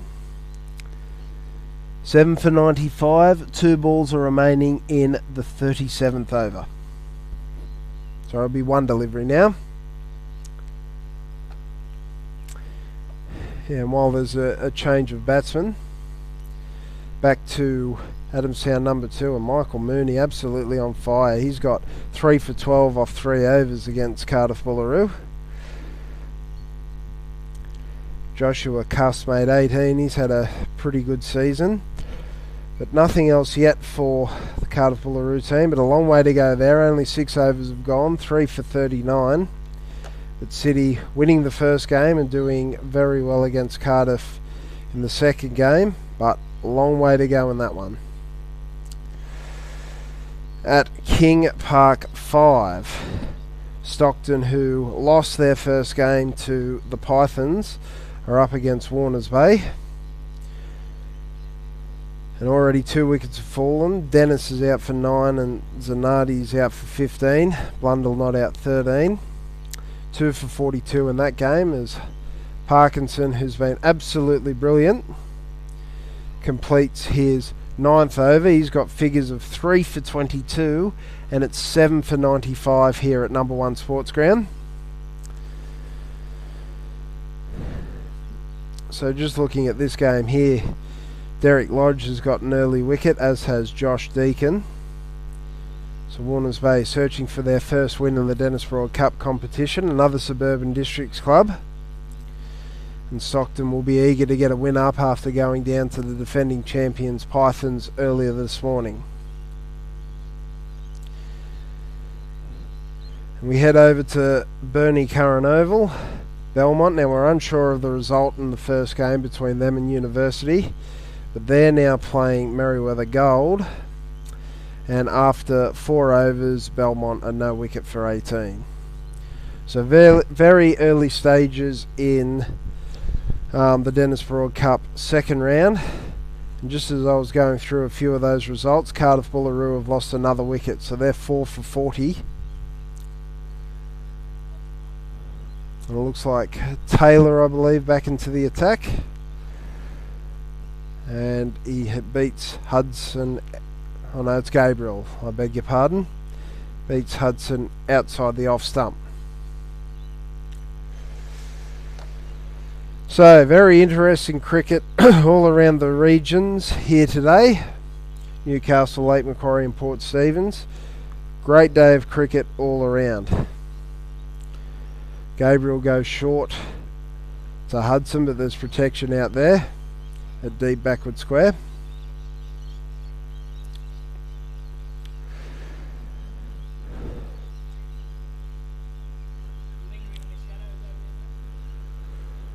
Seven for 96.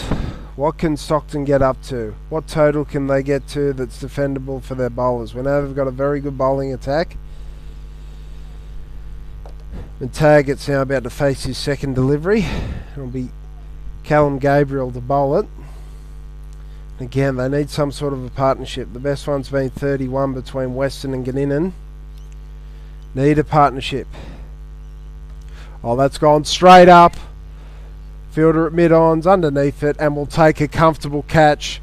McTaggart's gone without scoring. Stockton again fall deeper into this hole. 8 for 96. And Wallsend, they keep on keeping on. This has been an absolutely outstanding performance from the Wallsend Cricket Club. McTaggart, I think, trying to work that to the onside. Gets a leading edge and goes straight up. And it's a comfortable catch for the fielder at mid-on. So, after 37.3 overs, McTaggart walks back without scoring, and it's 8 for 96.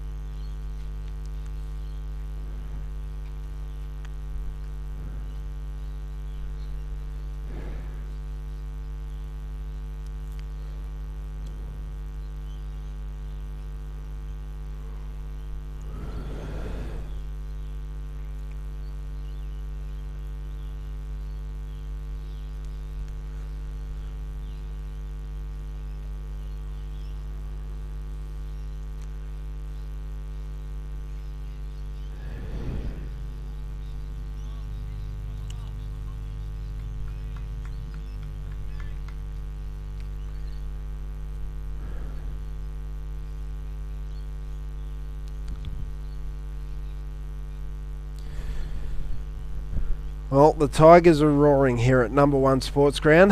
They have Stockton 8 for 96 after Captain Nick Foster won the toss and said, we'll bat first. Everything Wallsend have touched has turned to absolute gold at the moment. 8 for 96. One would think that wouldn't be a defendable score. However, every totable is defendable if you bowl well enough, and we know Stockton have got excellent bowlers in their ranks.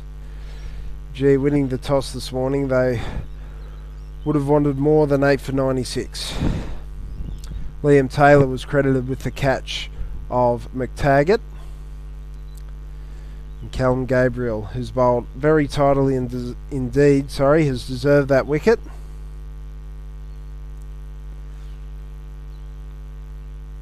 And he has one delivery left to complete his 6.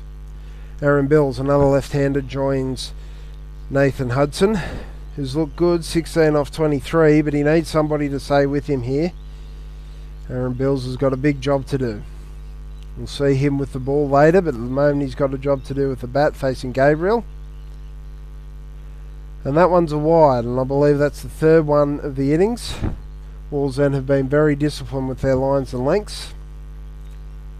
There's not been too many wides, in fact only 3 as mentioned previously, and only the 1 leg by, so 4 extras in total. Absolutely disciplined performance from the Tigers.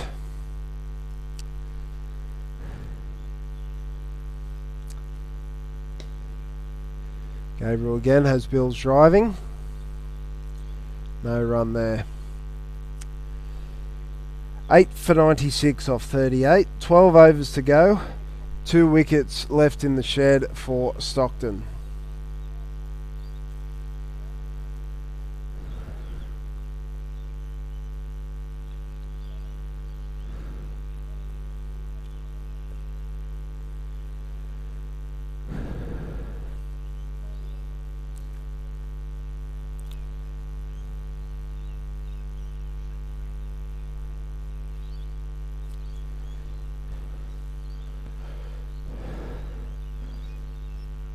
So it'll be Parkinson to continue, and he will finish his 10th over. Absolutely outstanding figures of 3 for 22. He's done a wonderful job for his team. He's got 2 left-handers to bowl at, bowling to Hudson. That one's shortish and wide-ish, cut to point for no run.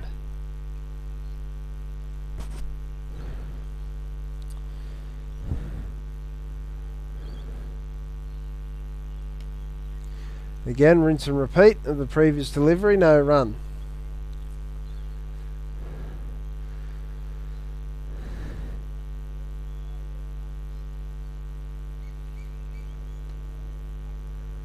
Three balls, exactly the same.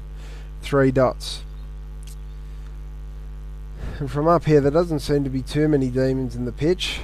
Wallsend just have put the ball in the right areas, and Stockton have probably made a couple of mistakes. Think of Vincent's wicket and Weston's wicket, and then the run out of Chad. But they've just been disciplined. They've got themselves in an absolutely wonderful position where you think 97 wouldn't be a big score to chase down, but we know the quality that Stockton possess. Wallsend have quality batters as well. So it'll be an interesting final.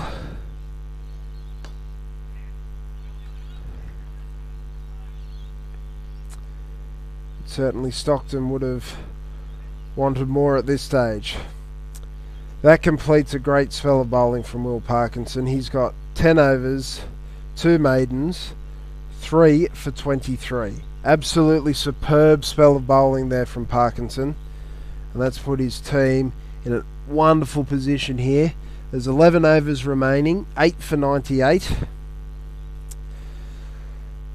What is Stockton looking at now? Perhaps 120, 130 if possible. Seems a long way from here with 2 wickets in hand. It was only a little while ago we were talking about 200 as something that they would want. Then it was back to 150, but maybe 120, 130 could be good going. One thing's for sure, they've got 11 overs left. They must use them all. Here's Gabriel. Swung across the line. Half a shout there of LBW.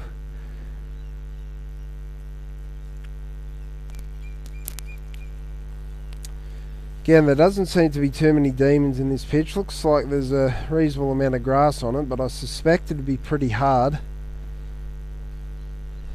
Again, it's just been tight, disciplined bowling from Wallsend, and they've been absolutely scintillating in the field. Brilliant catches, great run-outs. Ground fielding's been pretty good too.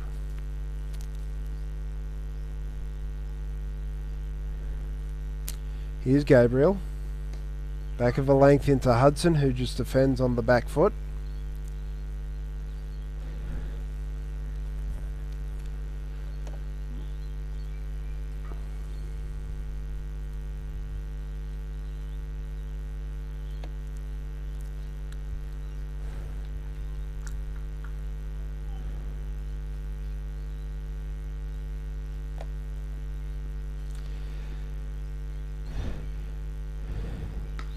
Oh, Hudson gets a piece of that.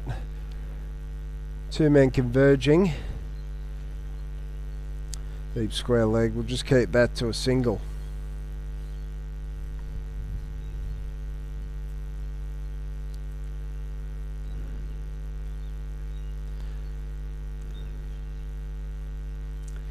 Again, Stockton have never been able to get away at any point today. Thought they may have done at one point when Weston was batting. They've only hit 5 boundaries all day. That just goes to show you how disciplined the bowling performances have been from Wallsend. Rarely have we seen a bad ball. And again, with the outfield like it is here at number 1 Sports Ground, for a team only to get 5 boundaries in nearly 40 overs of batting is absolutely brilliant from the fielding side. Gabriel again. That's short, and that's pulled away by Hudson. A deep backward square there for him. Get another single. And that brings the 100 up for Stockton. The 100 comes up couple balls shy of the 40th over. It's actually 1 ball to go. 101's the score.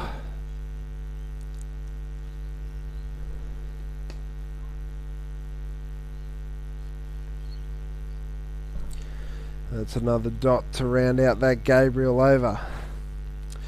He's bowled 7, figures of 1 for 19, and it's 8 for 101 with 10 overs to go.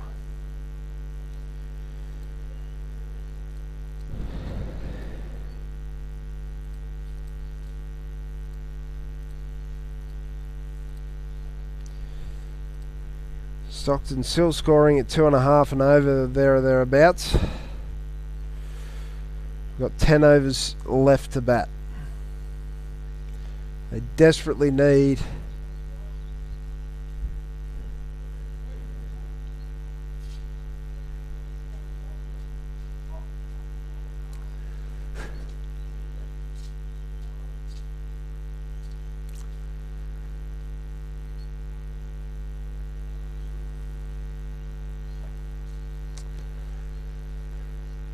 Right, sorry, as mentioning, they've got 10 overs left. Desperately need to bat them out as Lachlan Page comes back into the attack.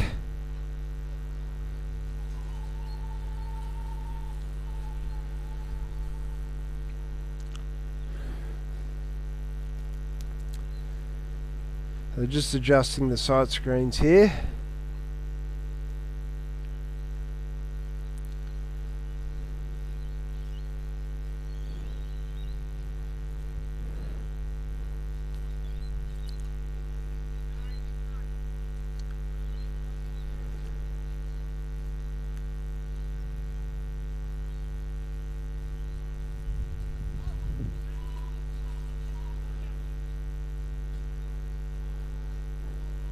A small delay here.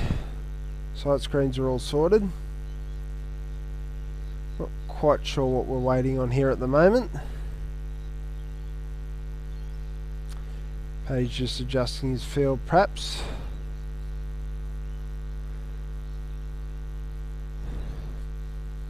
So the umpire has signalled the power play, so for the last 10 you're allowed 5 out. I'll tell you about them in a minute. As Page comes in, he's bowling to Hudson. That's defended into the offside. So we have long on in place. We have square leg back on the boundary. We have a whitish fine leg. We have third man on the boundary and a sweeper on the cover boundary. As Lachlan Page comes in again.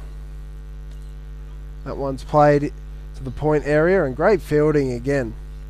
Wallsend have been superb so far today with their fielding. Haven't let Stockton get away at all.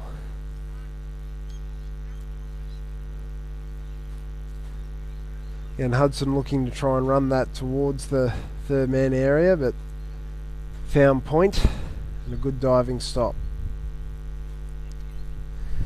So Lachlan Page was excellent up front, 1 for 19 off his first 6. Started off nicely here. It's nice and full and driven to the fielder at mid-off.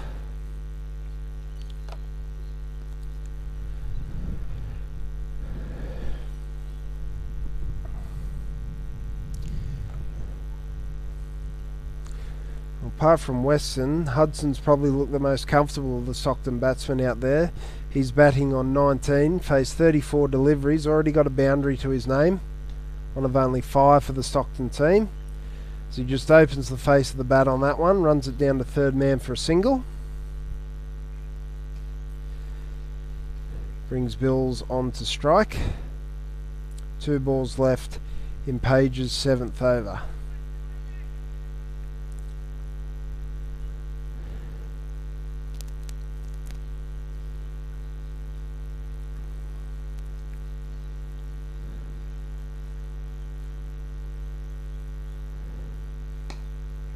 Page pitches up and is driven by Bills, and will rotate the strike.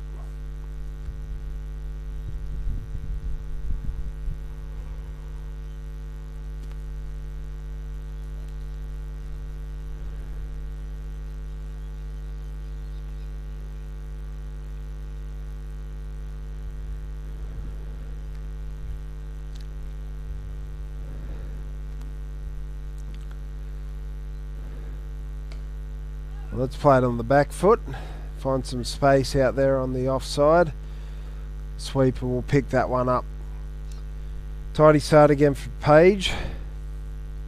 3 runs off that one, 8 for 104 after 41.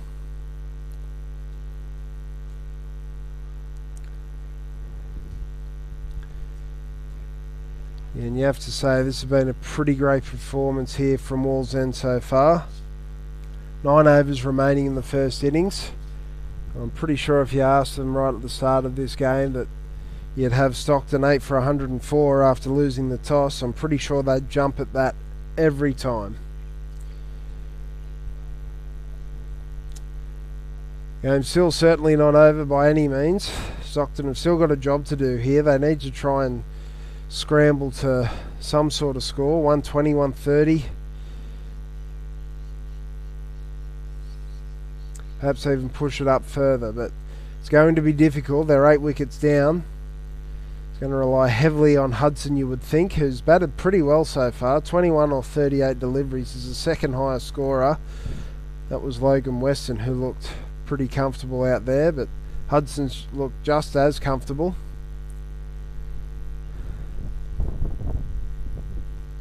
Gabriel again.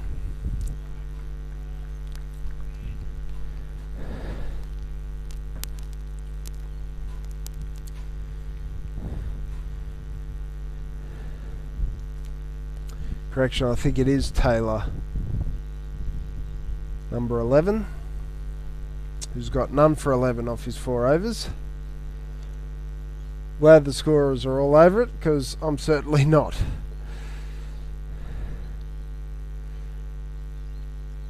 Yep, left arm over of Liam Taylor. That Strays down towards the leg side, and Hudson will come back for a couple of runs there.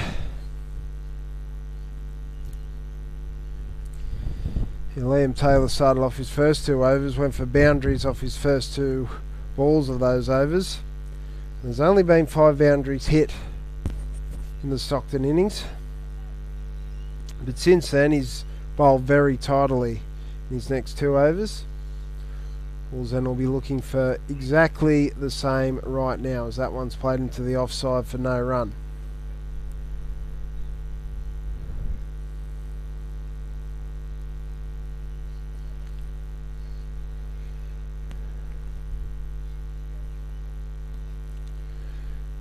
Still operating with 5 fielders out.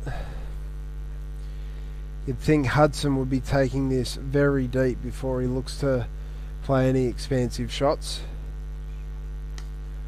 And so saying, he plays a whip onto the onside. It's found a gap and it's found a boundary. That's a great shot there from Hudson.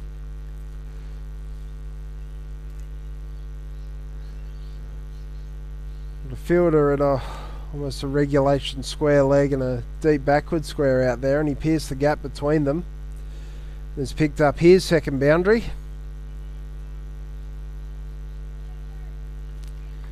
The team's 6th boundary of the innings. Much needed as well.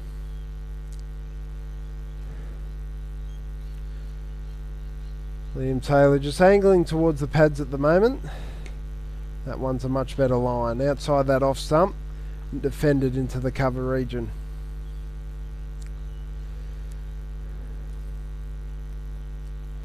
Nathan Hudson again. It's a very good innings from him.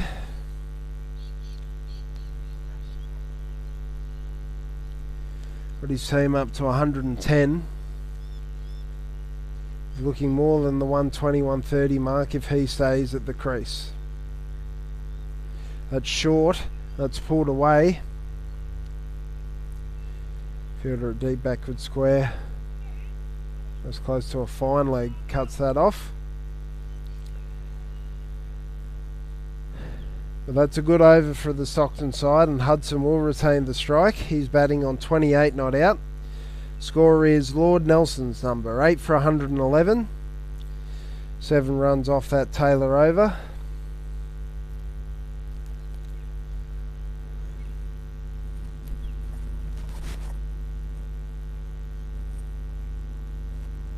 It's been a nice little partnership so far.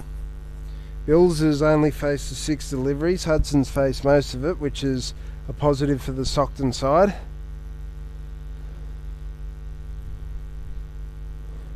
Here's Jacob Page bowling to Hudson. One's pitched up and driven for no run.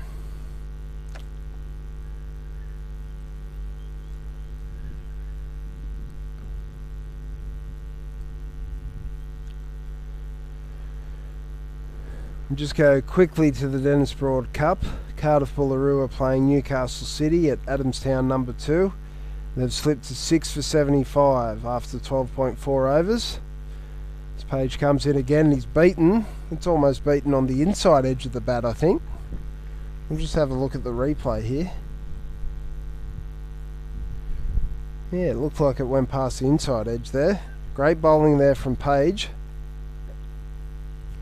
6 for 75 with Cardiff Boolaroo. Again, Michael Mooney, he got 3 wickets in the first game. He's taken another 3 in this game. That one's driven to the sweeper on the offside. It'll only be a single.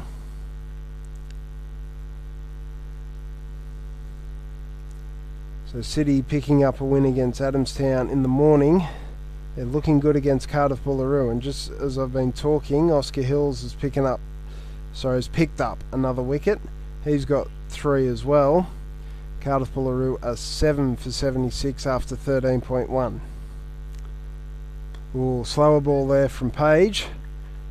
And Bills hits that to the onside for another single. This is very handy from Stockton. Just building this partnership. Got plenty of overs still to use.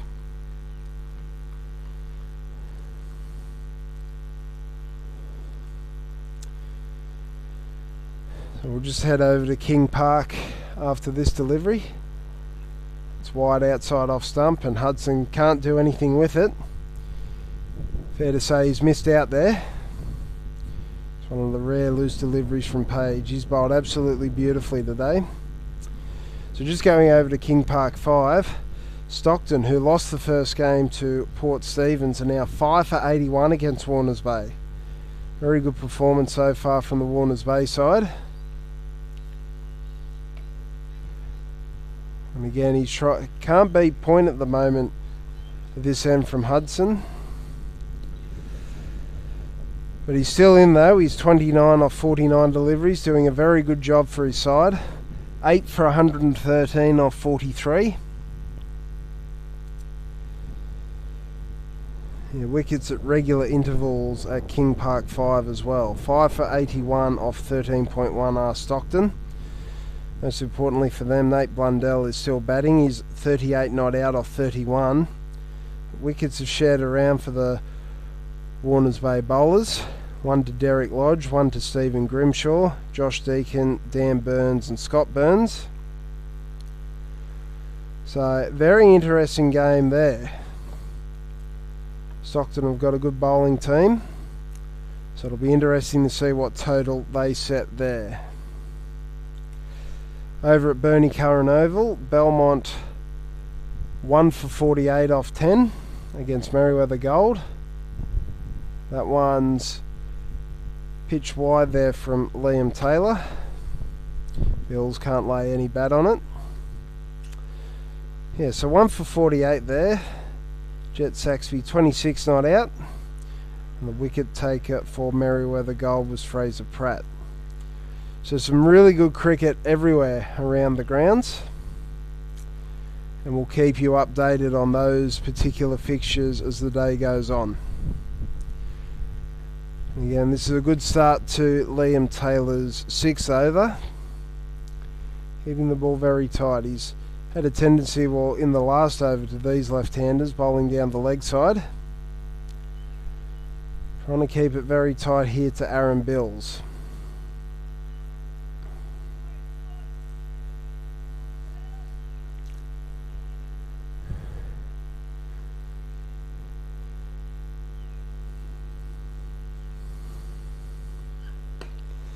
That's hit hard there. Aaron Bills straight to mid-off.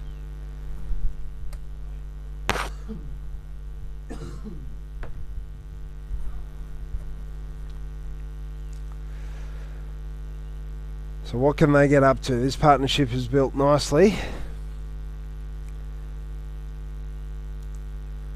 They're looking at probably 130, 140, maybe even 150. Still plenty of overs to do that. 6.5, that's chipped over the fielder at mid on there. It's probably more of a mid-wicket type area. Anyway, Bills picks up a single to bring Hudson back onto strike. 2 balls are remaining in this over.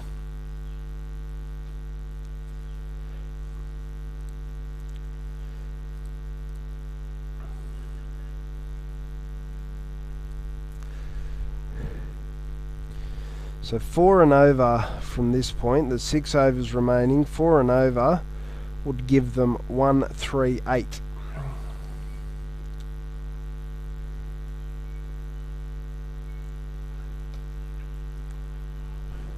It's another single.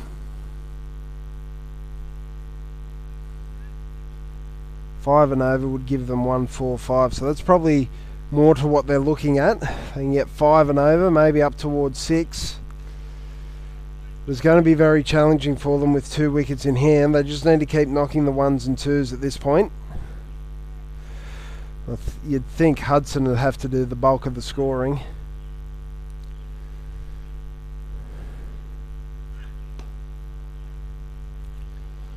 And that's good, sensible batting. Taking the singles when they're on offer. 3 off that over. None for 21 for Taylor off his 6. And the score is 8 for 116 off 44.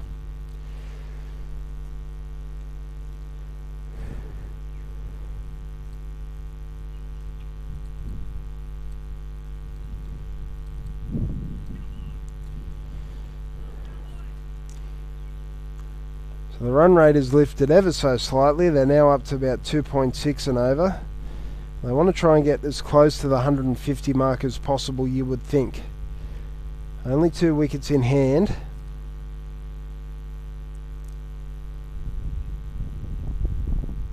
Hudson's the key.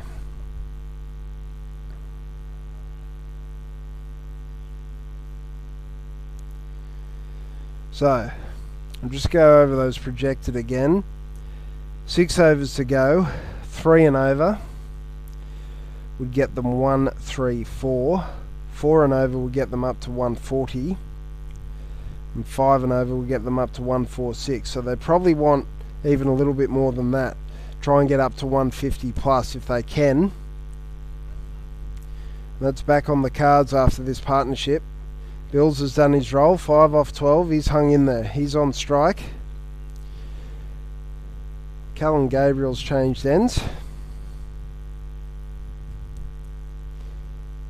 He's bowling from the Merriweather end, if you like. It's the great man Dan Saunders coined it.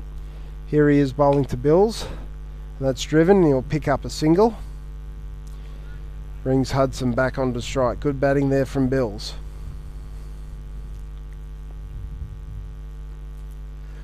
So that's his role. Field still out. He's picking up the ones, getting Hudson back on strike.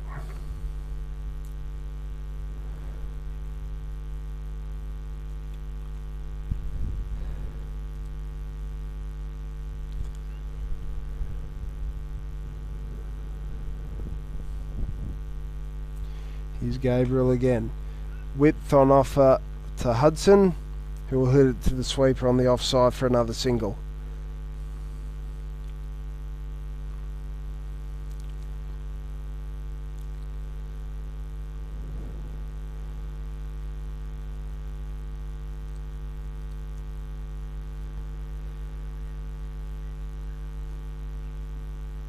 So they'll be happy with this, the Stockton pair. Just knocking ones and picking up the singles here and there. That one slashed away hard. Another single taken. Good batting there from Bills.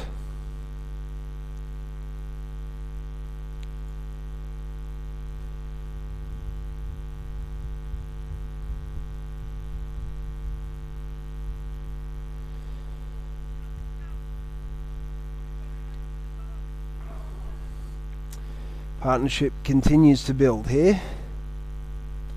Oh, that one's whipped away. That's going to be a boundary. That's a great shot there from Nathan Hudson.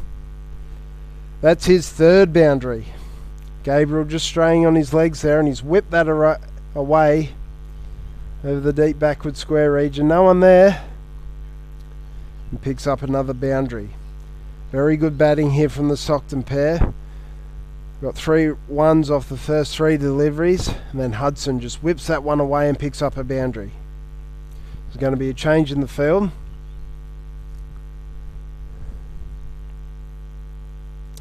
The backward square going back onto the fence, and long off is coming up inside the circle to mid off. It's Gabriel again. Oh, he hits it over that region, and that's another boundary. Back-to-back boundaries for Hudson, and this is a key over for Stockton. It's been a very good partnership so far. The score goes on to 127. Partnership worth 29. This is very good batting. And toying with the field here is Hudson. Long off was back. They brought him up inside the circle. Gabriel pitches up, and he hits it over that fielder. Excellent batting there from Hudson. This time he beats him. Trying to run that one down for another single. Can't get back on strike. He's batting on 39. Top scorer of the innings so far. And that's a very big over for Stockton. 11 off it, and the total is 8 for 127. 5 overs to go, so 150 definitely on the cards now. Gone past the 120 mark.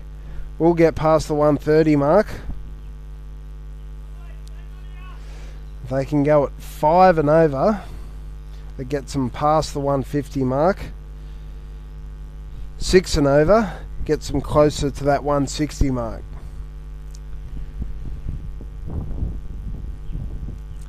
But again, the key to all this is they bat out these last 5 overs. They've only got 2 wickets in hand, but this has been a very good partnership. 29 runs these two have added, but they're using the overs that are on offer. Right, Lachlan Page has switched ends. He's got 2 overs left.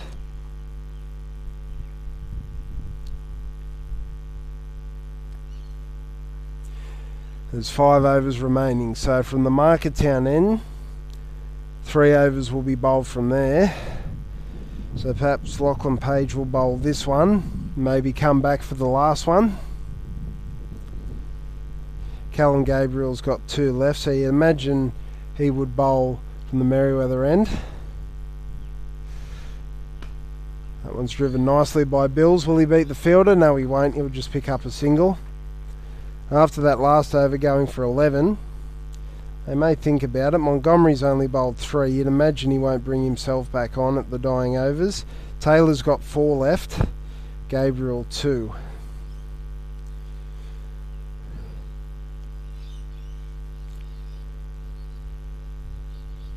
So perhaps Lachlan Page, he could bowl, he's bowling over 46. Might bowl 46 and 50 or 46 and 48. Will remain to be seen. Slower delivery, and again, good rotation of strike.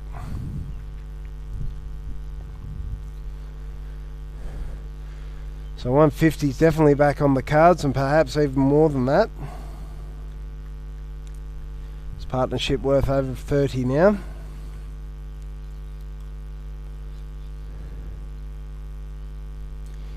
Here's Page, and that's well bowled. Bills has certainly played his role here, 8 off 15, but Hudson's been absolutely outstanding. 40 off 55 balls, exactly what his team needed when everybody was falling around him. He stayed strong, and he's found a good ally here in Aaron Bills. Again, he stayed calm, he's just pushed the 1s and 2s. Wallsend still have 5 fielders outside the 30-yard circle, which you're allowed. That one's pitched up, and great fielding by the stumps at the bowler's end. It's ricocheted off. It's going towards the boundary at long off. And it was a good chase by that fielder, who will restrict it to 2. Again, already 4 runs off this over. Intensity has certainly lifted from the Stockton pair. It's been an excellent partnership.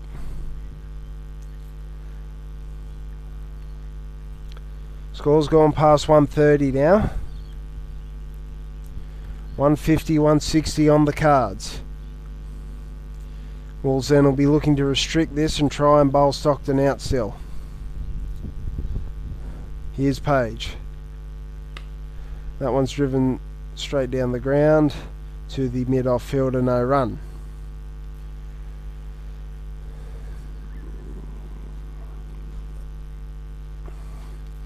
So you'd imagine Gabriel will bowl the Merriweather end and bowl his last 2 overs.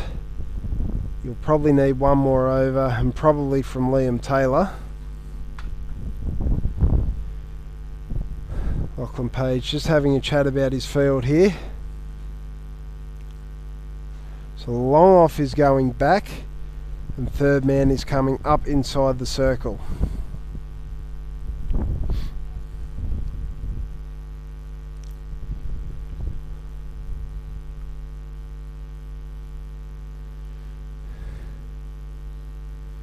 So here's Page. That's a slower delivery, and it's driven straight. Bit of work to do for the fielders straight, and they do it nicely. Well, that's another 2. And that's another very good over there for Stockton. They've got 6 off that one. They bring the score to 8 for 133. 4 overs left to play here. This partnership worth 35. It's been a very good one.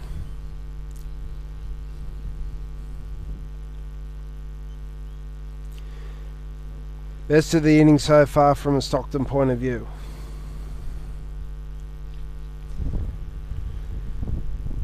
So a bit of a discussion. Looks like it will be Gabriel to continue. Page has got 1 over left, so he'll bowl over 48 or 50. Liam Taylor's got 4 overs left, so you'd imagine he will bowl either 48 or 50 as well. And Gabriel will bowl the 2 that's left at the Merriweather end, or the netball court end if you like.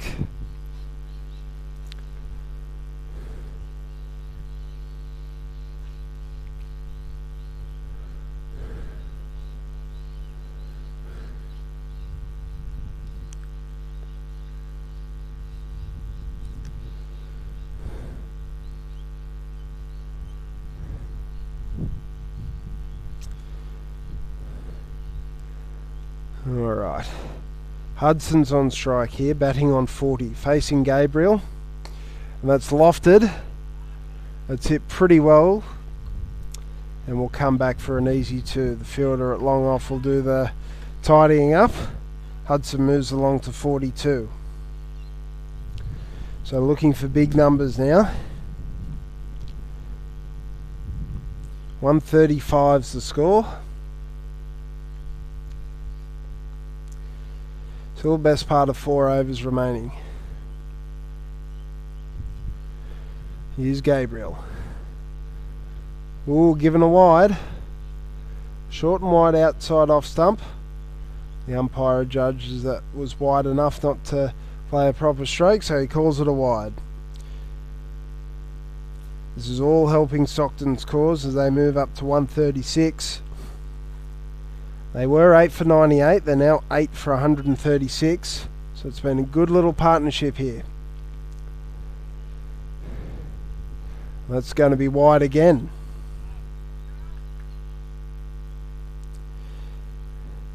Gabriel looking to keep the ball wide. The last 2 have been too wide.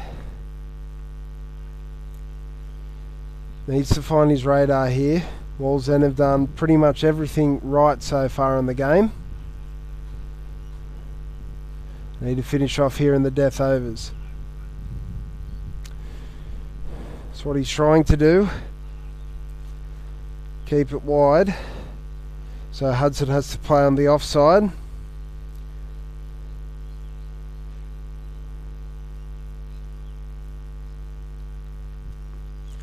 Gets his radar right this time.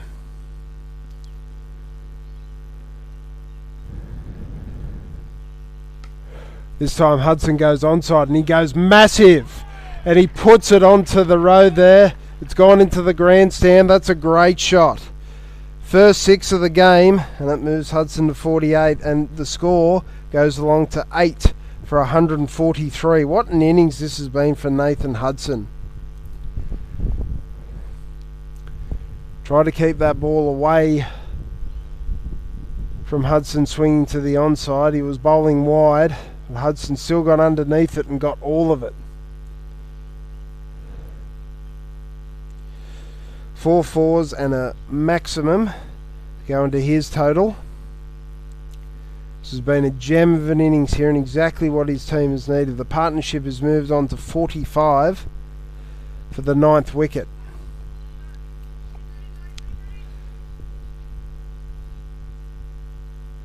What can Gabriel come up with now? Well, he goes reverse. Polite inquiry there. Ends up being a dot. Hudson's probably better off playing the way he's playing. Got a fielder back there on the 3rd man fence, so he was probably only going to get 1 from it. Maybe 2 if he got it fine enough. Gabriel in again. What's he going to deliver? He goes wide again. Oh, given another wide. Doesn't look too impressed with that. But adjudicated a wide. That's his 3rd wide of the over.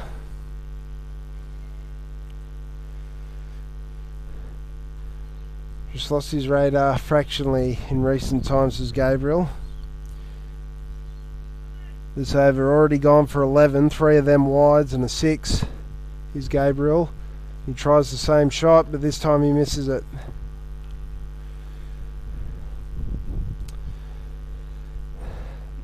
Well, when the score was 8 for 98, I thought, well, what could Stockton get up to? Maybe 110, 120, 130. Well, they've blitzed past that with this partnership. 8 for 144. And they're looking at 150, 160 maybe with 3 overs to go after this ball.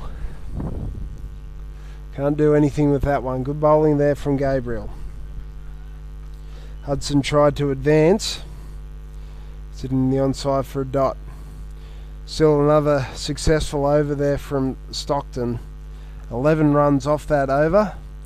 Gabriel has figures of 1 for 41 off 9. 3 overs to go, 8 for 144. Can Stockton get up to 160? This has been a fantastic recovery from these two. So being 8 for 98, they've put on 46.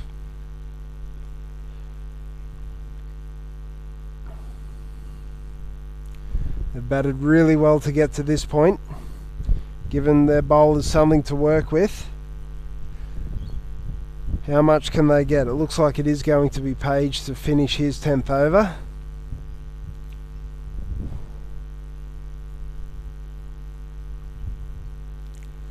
So here he is bowling to Bills. And that's hit straight to the fielder, a backward point. And that's a good catch there, and that's the end of Aaron Bills, and that's the end of a fantastic partnership there between Hudson and Bills. Bills has certainly done his job. He's made 12 off 20 deliveries, and the plan was pretty well laid out there by the Wallsend bowlers. They've been trying to bowl wide, and all Bills could do was just hit it to that fielder at backward point who takes a pretty comfortable catch. So he's dismissed for 12 off 20 balls. The score is now 9 for 144. There's still 2.5 overs left in the innings.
Okay, Sam Alexander comes out to join Nathan Hudson.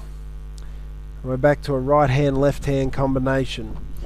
So his role will be pretty simple. Bat on ball, try and give Nathan Hudson as much strike as possible.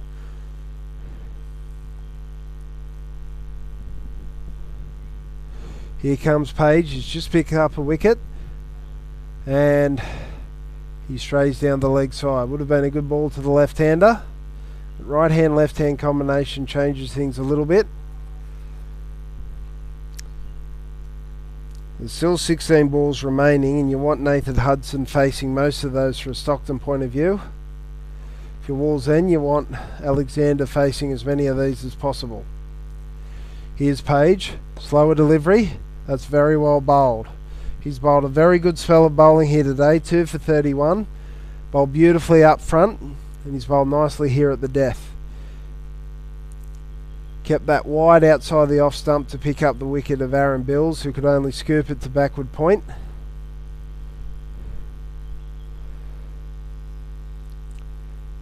And he's mixed up his bowling nicely. That one's back of a length, on speed delivery if you like. And he's kept Alexander on strike. Now he's changing the field. He's sending his mid-off back to a long off and bringing third man up inside the circle. Hind legs back on the fence. Will he go off speed again, or will he look at the bowl really full? He does bowl really full, and he's hit the deck. He's okay though. That was quick and at the stumps. Alexander couldn't do much with that. 3 dot balls after the wide and the wicket. 2 to come. So Alexander will just be looking to survive these 2. And that's well bowled again. This has been a very good over here. He's bowled to his field, he's bowled to a plan. He's only conceded the wide off this over and taken the wicket of Aaron Bills. So Alexander will just be looking to survive this last ball. And Hudson face probably Callan Gabriel from the other end.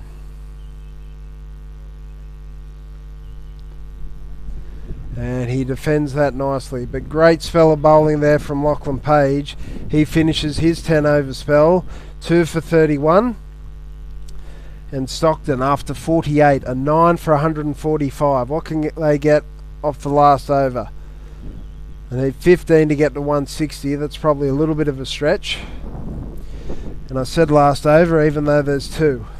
So 15 off the last 2, potentially a little bit of a stretch. But if Hudson can face the majority of those delivery, then he's every chance of getting there. Batting on 48, he's batted superbly for his team.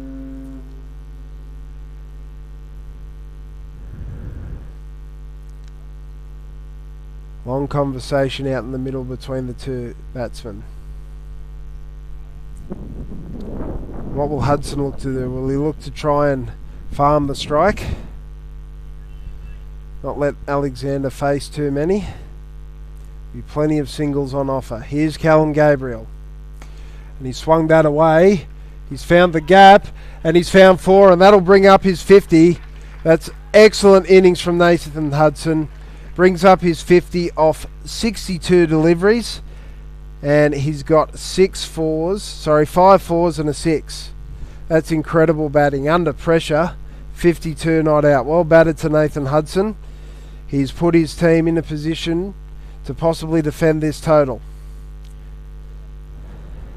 9 for 149. Still 11 balls remaining in the innings.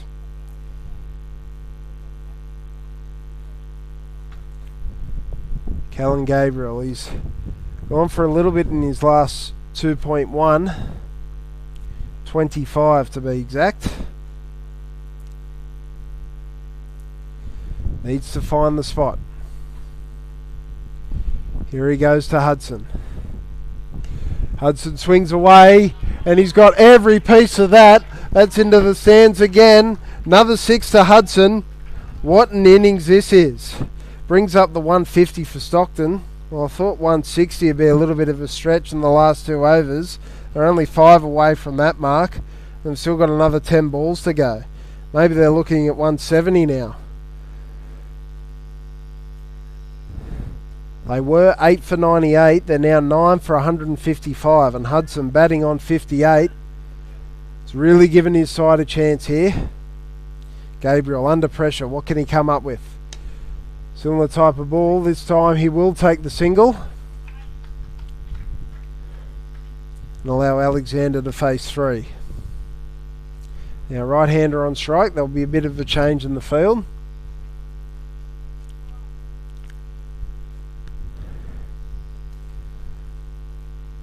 Gabriel again gone for 11 off his first 3 deliveries. How can he come back? He's bowling to Sam Alexander, and he'll want to bowl all 3 deliveries at him, if not pick him up.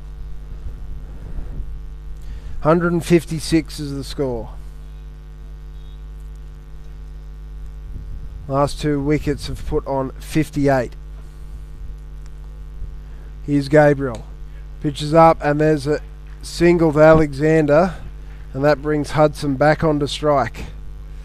That's good batting there from Alexander. It might have been one where Wallsend tried to keep the field up and keep Alexander on strike. However, he's off strike, and Hudson who's nearing a run of ball. He's striking at 92 for his 59. Absolutely superb innings. Facing Gabriel. He goes reverse and can't lay bat on ball. Try that a couple of times and hasn't been able to connect either occasion. It's just better off standing and delivering like he has done the last couple. He's hit 2 big sixes into the grandstand. 1 ball left in Callum Gabriel's spell. Nathan Hudson on strike. That's gone straight up, but it's gone long enough. It's gone all the way. That's even bigger. Well, initially I thought that went straight up in the air, but it just kept going and going, and it went even further than his previous 2. Well, great batting here from Nathan Hudson. He's moved to 65 off 66 deliveries, and this is a real match turner at the moment. Reminder, Stockton were 8 for 98, and they're now 9 for 163 with 1 over to go. Sensational recovery here from Nathan Hudson in particular. He's carried his team on his back here, and it's certainly given him something to work with. It's probably not the total they were looking for at the start of the game, but it's certainly a competitive total. Now for the final over, is that Montgomery that's going to take the ball? Certainly looks like it, so we're going to have spin for the final over of the innings. It's Montgomery to Alexander. Can Alexander get off strike? Yes, he can. And a big round of applause from the Stockton dugout. They're very happy with that. Alexander's done his role. He's got himself off strike. And Hudson to face the final 5 deliveries of Jake Montgomery.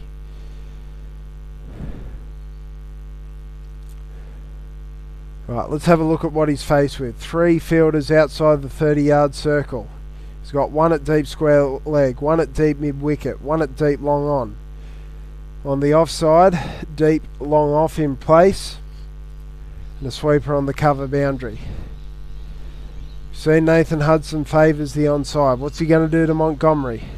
Let's fight in, and he's bowled him straight through. He tried to give himself some room to hit over the offside, and Montgomery's gone straight through to the defences of Nathan Hudson. But what an incredible innings there by Nathan Hudson. He faced 67 deliveries and made 65. One stage at 8 for 98, you'd think, well, 110, could they get to that point? But they've absolutely excelled that and managed to get up to 164. So, well batted Nathan Hudson, well bowled Jacob Montgomery. He brought himself on to bowl the final over, and he's picked up the wicket, and Stockton still left 4 deliveries out there. But Nathan Hudson's getting a great round of applause from his teammates as he comes from the field. 64, very well batted. 65 even. However, Stockton have been bowled out for 164, and you think Wallsend would still be fairly comfortable with that. Being asked to field first, they started off really, really well, and then there was a bit of a recovery from Stockton. But I think if you asked Wallsend, having lost the toss at the start of the day, you'd be chasing 165 to win the Tom Locker Cup. You'd think they'd be pretty comfortable with that. So, makes for a good game of cricket. We know the bowling lineup of Stockton. They're very talented, and they're not going to give this up without a fight, but at least now they've got something to bowl at. 164 they've made. Wallsend require 165 runs to win. Alright, we're going to take a short break here, and we'll come back for the start of Wallsend's run chase here at the Tom Locker Cup final. Thanks for tuning in. We'll see you soon.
Welcome back here to number 1 Sports Ground, ladies and gentlemen, where Wallsend are going to start the second innings of the game, where they are chasing 165 runs for victory.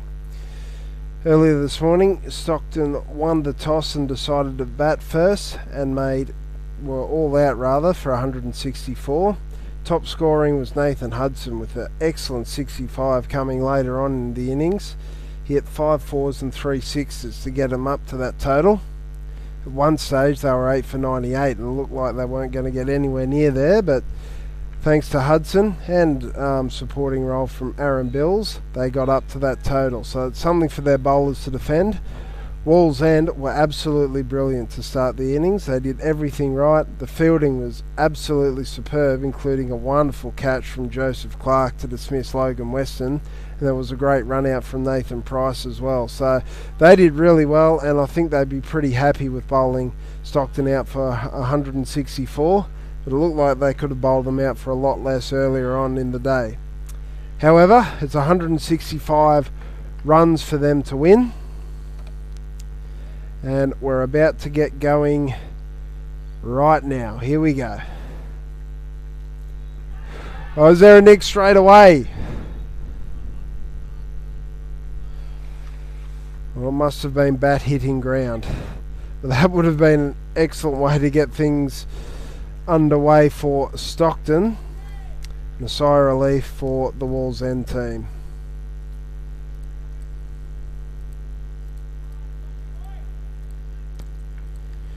Wallsend don't need to do anything silly. They need to get 165 runs at just over 3.3 runs and over. And that one's onto the legs and whipped away. And we're underway here. Opening the innings for Stockton is Aaron Wivel, very experienced cricketer, big hitter as well. He's just hit that single to get himself off the mark. And another experienced cricketer at the other end is Nathan Price. So Wallsend have a very good batting lineup, and Stockton have a very good bowling lineup. In fact, both of these teams have got class all the way through. Josh McTaggart has the new ball in his hands, and he's now bowling to Nathan Price. That one's aerial, but Price will get his innings underway.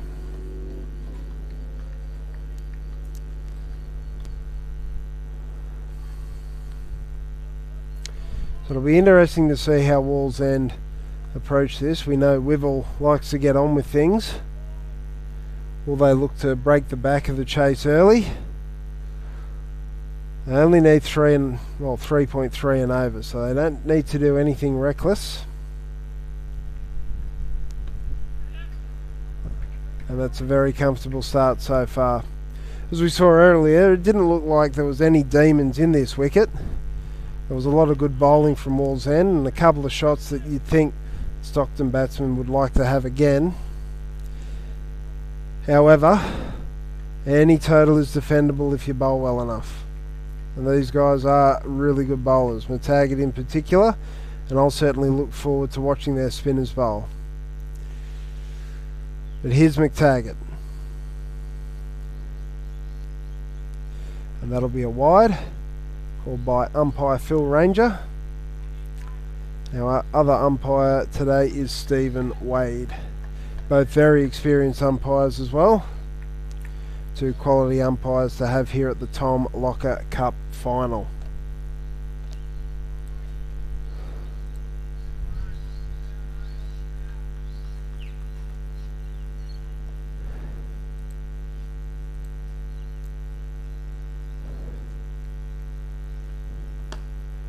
That's well pitched up from McTaggart. Hit straight to the fielder at mid-on. So we're in the power play to start off. Two fielders allowed outside the 30-yard circle, and they're both behind the wicket. One on a squarish fine leg and one on the third man. Everybody else is up inside the circle. Two slips, fielder at point, cover, mid-off, mid-on, and square leg. That's a nick, that's a catch, that's a wicket. What a great start there from Stockton. There was a big noise there from the bat of Nathan Price. Just fished it, that one outside off stump, and a comfortable catch for the wicket keeper, and that's exactly the start that Stockton wanted. They've dismissed the experienced Nathan Price. He's gone for one, and after the first over, Wallsend are 1 for 4.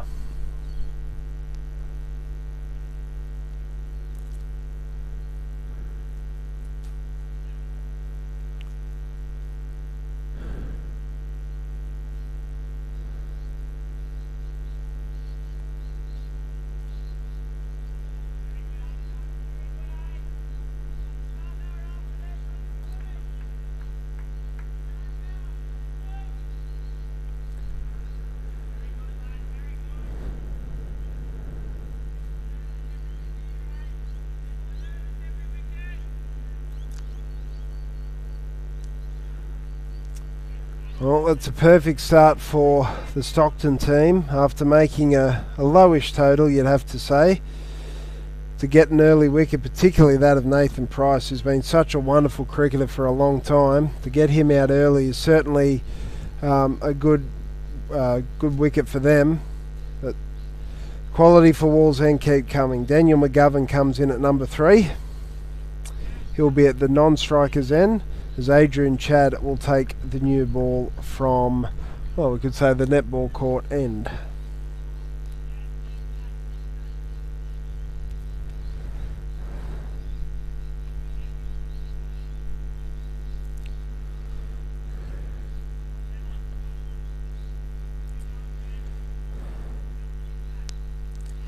So Chad operating with a different field.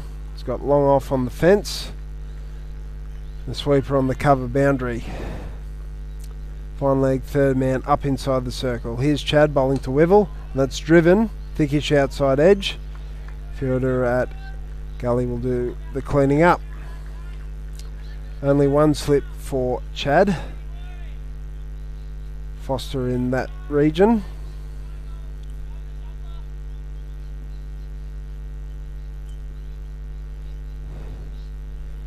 Chad bowling to Wivel, that's driven again. Wivel making his intentions known very early. Anything that's pitched up he's looking to drive. Again, very exciting player to watch once he gets going. Scored a truckload of runs over his illustrious career. Chad into him again. Ooh. That's a late appeal. Thought I heard some sort of a noise, but it may have been pants or a bit of pad perhaps. That's good bowling there from Chad.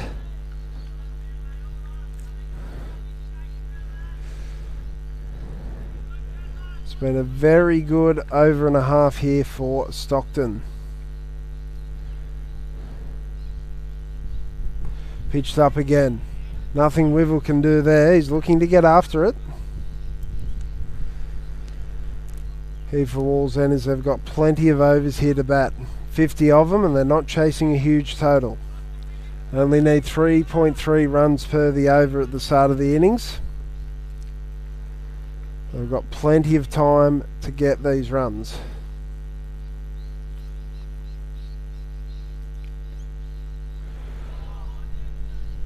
Well, Wivel thought that one was there to cut, and it probably was. Maybe a little bit of extra bounce.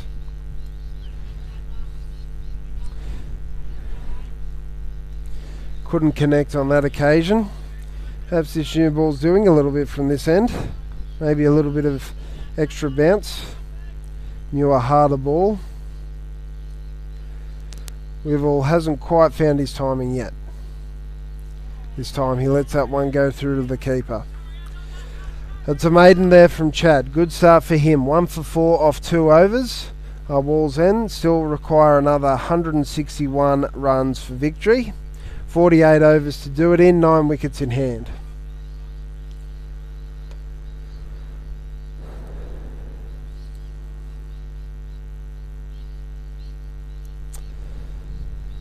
Of course, this is the first of 2 major one-day trophies on the line today. The other is the Royce McCormack Cup in 2nd grade. It looks like we've got a bit of a score update from there. Not sure how live this is, There may have been a bit of a delay, perhaps. Or perhaps, yeah, a later starting time. So Merriweather batted first. They're 3 for 128.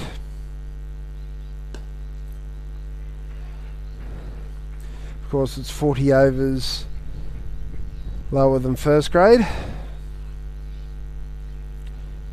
And that one's whipped away for 2.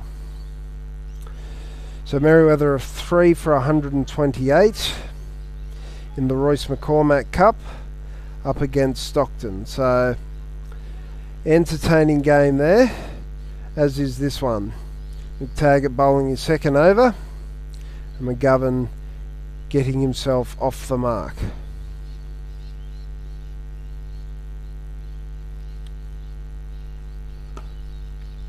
That one's driven down the ground but won't beat the fielder at mid-off. In fact, that was 3 runs to McGovern. I'll get it right eventually. So it's Wivell now facing McTaggart.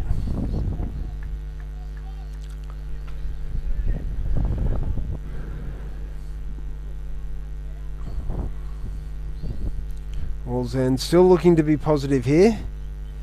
Try and break the back of this run chase early. And that's a great shot there from Wivell. Stand and deliver. Don't have to bother running from that one.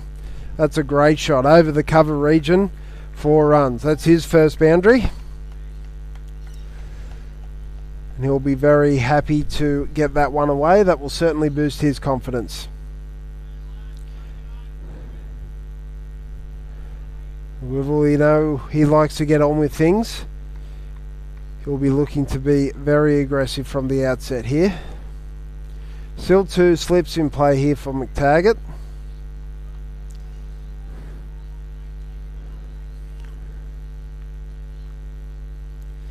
How does he respond? And that will be a wide. We will be a little bit disappointed he didn't get any bat on that, otherwise that would have raced away down here. Fine leg fielder's fairly wide. Would have had a lot to do to reel it in.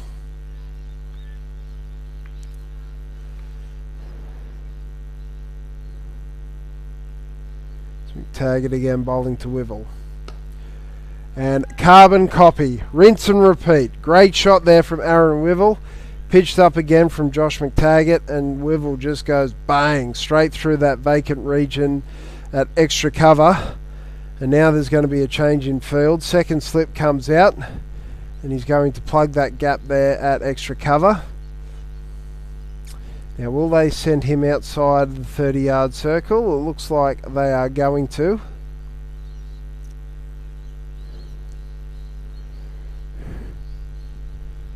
So fine leg comes up inside the circle. Third man still stays back. And extra cover is going on the fence after those 2 boundaries have gone there.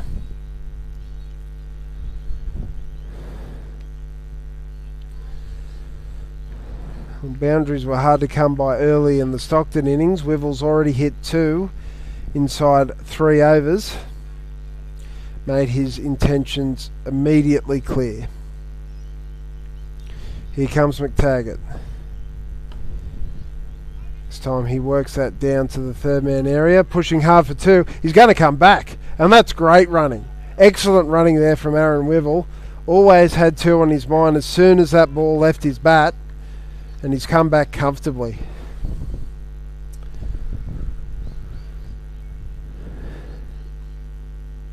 Well, Wallsend have certainly got the run rate elevated early. They're already going at just better than a run a ball. Here's McTaggart to Wivell. That one again, played to third man. He'll only pick up 1 on this occasion. And will retain the strike. So 3 overs completed here at number 1 Sports Ground in the second innings. Wallsend are 1 for 19 in pursuit of Stockton's 164.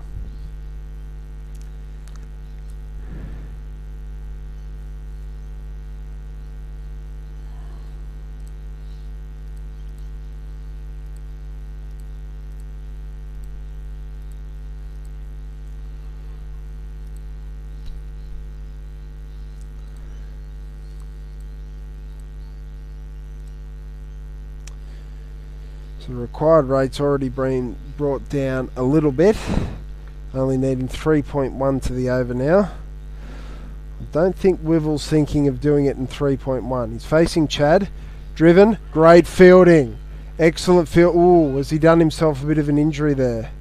Looks like Nathan Hudson. Might only just be a bit of cramp. He batted for a long time today.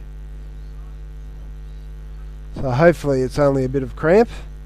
But he certainly did well to save that. Wivel hit that pretty hard.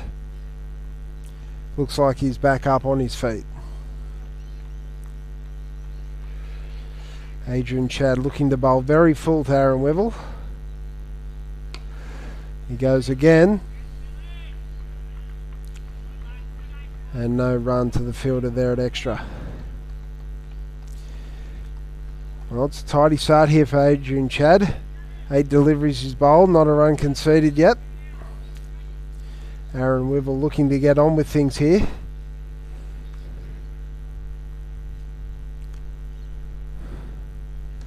Oh, this time he strays and Aaron Wivel whips that around the corner and he'll pick up his 3rd boundary. Fine leg up inside the circle. That's not where Adrian Chad wanted to bowl it. And Aaron Wivel picks up yet another boundary. He's moved to 17 off 17 deliveries. And Wallsend move along to 23.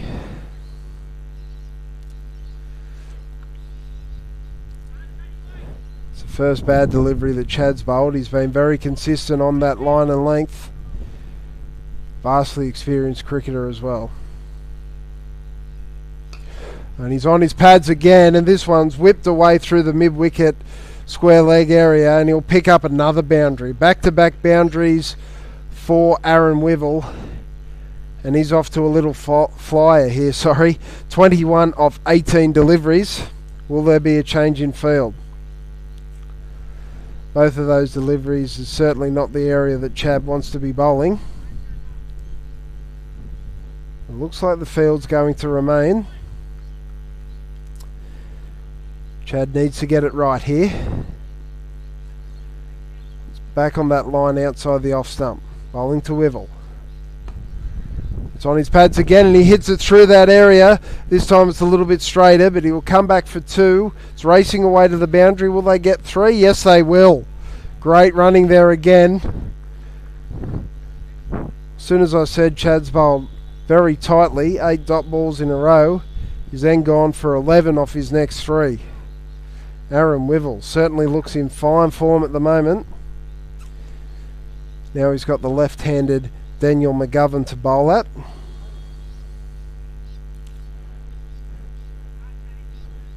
I'm just getting the field right. Long on's now coming up inside the circle. In fact, I can't see anybody outside the circle at the moment, so they're keeping everybody up. 2 slips. Square leg, mid-wicket, mid-on.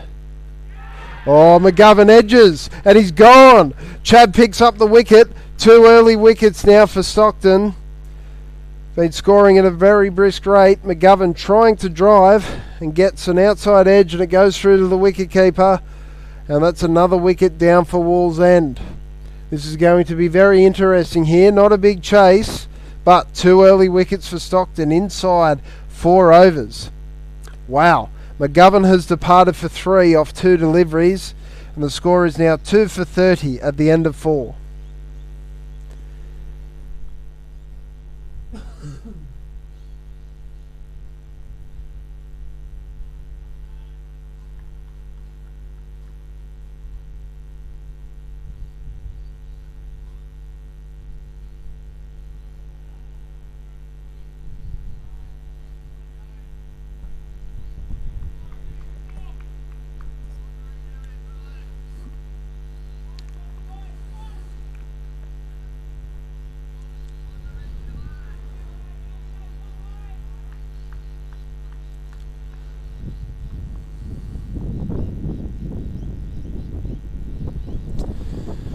Okay, we certainly have a game on our hands here at number 1 Sports Ground. Wallsend are 2 for 30 off 4 overs, so they've got off to a brisk start with the run scoring department, but they've lost 2 early wickets. Price and McGovern both back in the sheds.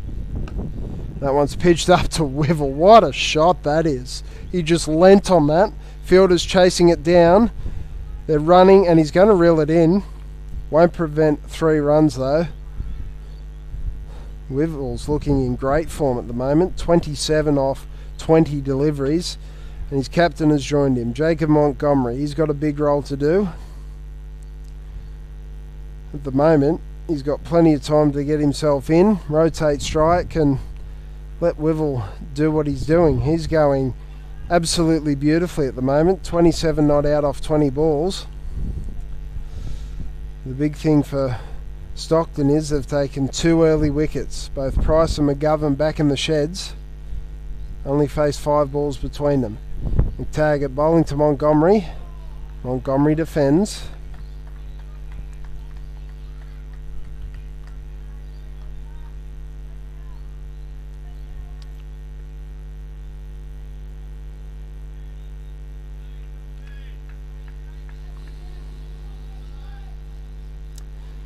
Right, this has got the makings of something fairly exciting. We know Stockton aren't going to give up. Wallsend have got plenty of quality throughout their batting lineup. Here's McTaggart. Montgomery defends.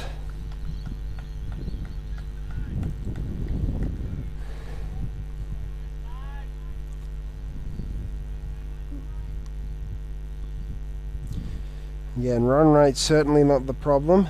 Montgomery's got plenty of time just to play himself in here. Doesn't need to do anything outlandish. We know Wivel's going to be Wivel and play the way he has, and it's worked really well for him so far. 27 not out, and that one will have to be re-bowled.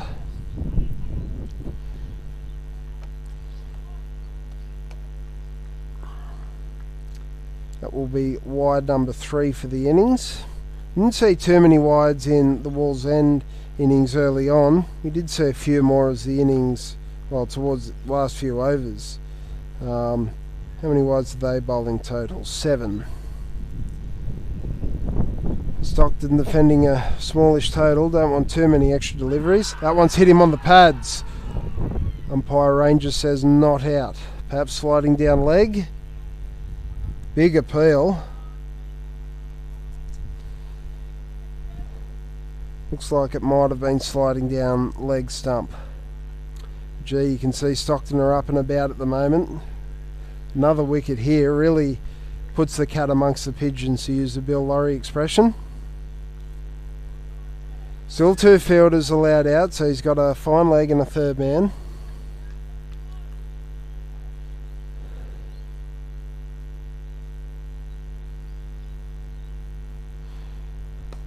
He's on the pads of Montgomery, and that's a lovely shot. He just whips that through the vacant mid-wicket area, and he'll collect a boundary to get his account underway. That's a lovely shot from Jacob Montgomery.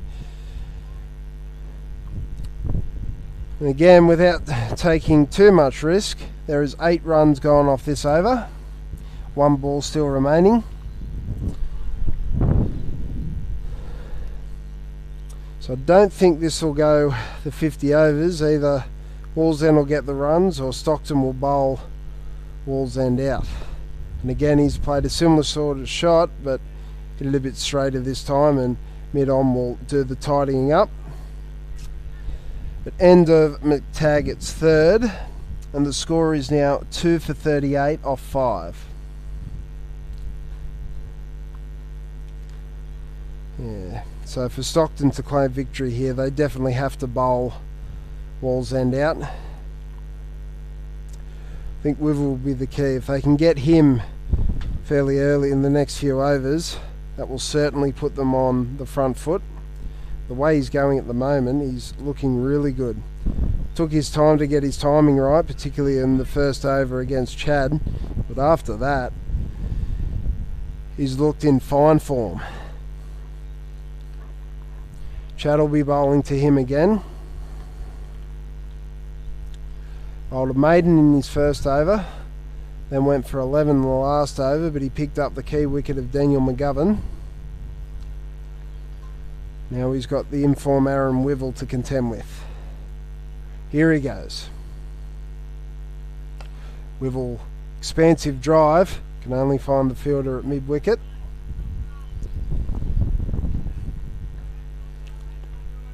Enjoying this positive approach from Aaron Wivell. He's looking to get on with things, play his way. It's been very successful for him. Again, the outfield is still very good here at number 1 Sports Ground. You get it through the infield, you're going to get full value for shots. Chad again to Wivell. That one's cut, and cut hard. And the fielder at the cover boundary had no chance of cutting that one off. That's another boundary to Aaron Wivell. That's his 5th. He's moved along to 31. Can't afford to give him too much width because he'll jump all over that. That's a great shot for Aaron Wivell. Already 6 boundaries in the inning so far. We've only had 5.2 overs. Chad goes wide again, but this time Wivell can't get full value. Hits that to the fielder at cover.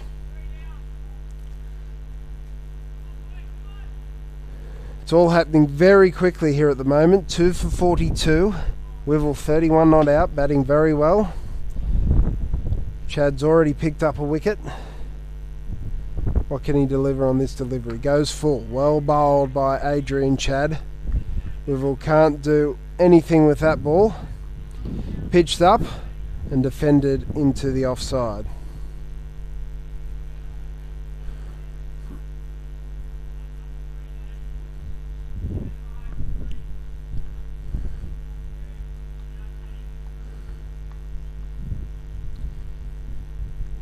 Here comes Chad again.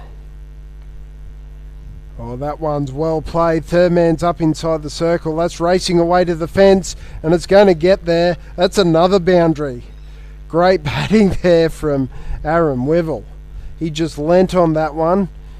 He knew that third man was up inside the circle, and he collects his 6th boundary. Scores moved along to 2 for 46. This was the last ball of the 6th over. And what a start this is. 2 early wickets, and Aaron Wivell has just been electric so far. No change in the field. Oh, he's chipped that one. Not far away for the fielder at mid-on. Looking for 2, but rightly Montgomery sends Wivell back. We'll pick up the single though. Exciting stuff here at number 1 Sports Ground. 6 overs have completed. Wallsend are 2 for 47.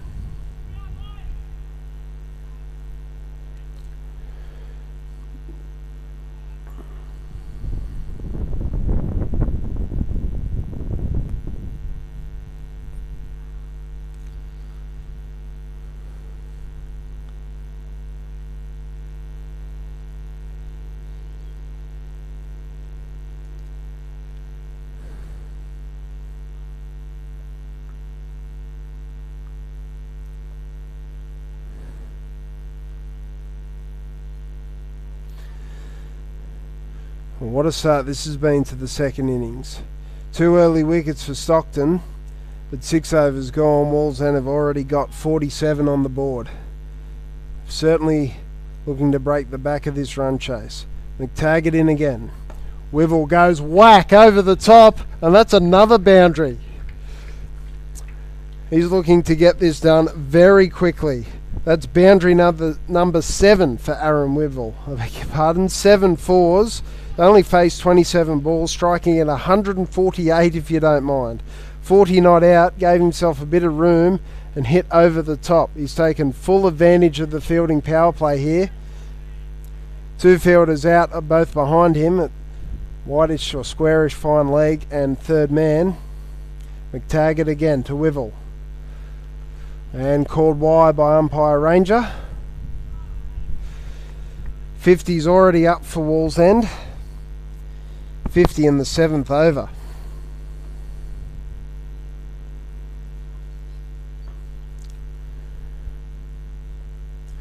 Wivell wants this done in a hurry.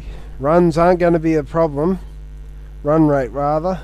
wickets are going to be a problem. If Wallsend lose a couple more wickets here, but they're not going to get a wicket there. That's a lovely shot there from Aaron Wivell, driven through the covers, and again that's another boundary. Great batting here from Wivell. It's an absolute masterclass at the moment. That's a lovely shot through the covers. Boundary number 8 for Wivell. 44 not out off 28 deliveries. McTaggart so far has been expensive. He's gone for 36 after 3.2. What can he do to come back here? Unfortunately, that's going to have to be re-bowled. Down the leg side, that's another wide.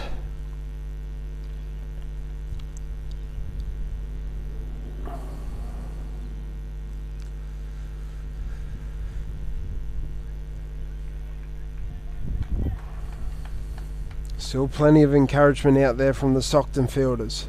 They're still up for this. We know they won't give up.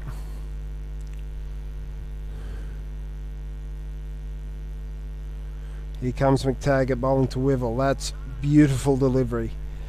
Pitched up. Can't do much with that. That's a much needed dot ball for Stockton. Wonder what Captain Foster's thinking out there at the moment. Is he thinking bowling change? Might be tempted to keep Chad on at this end, but McTaggart's gone for 37 off his 3.3.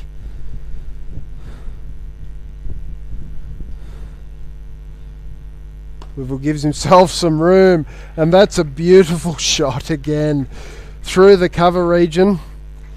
There's no one back there. Will Foster think of a field change? He's hit 2 boundaries in that region already this over, and he's already 2 away from a half century. What a gem of a little innings this is from Aaron Wivell. 48 not out of 30 deliveries, striking at 160. The score's already gone to 61. Wallsend only require 104 more runs.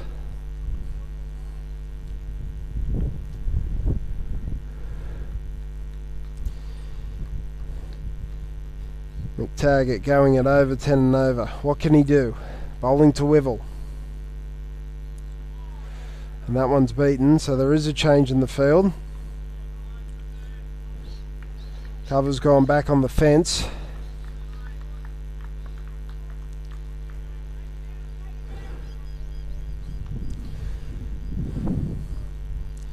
McTaggart, can he get out of this over? Wivell batting on 48.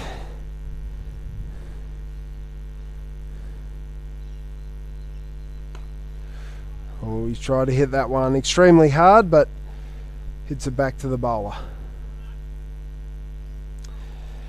And of that over, 2 for 61 off 7.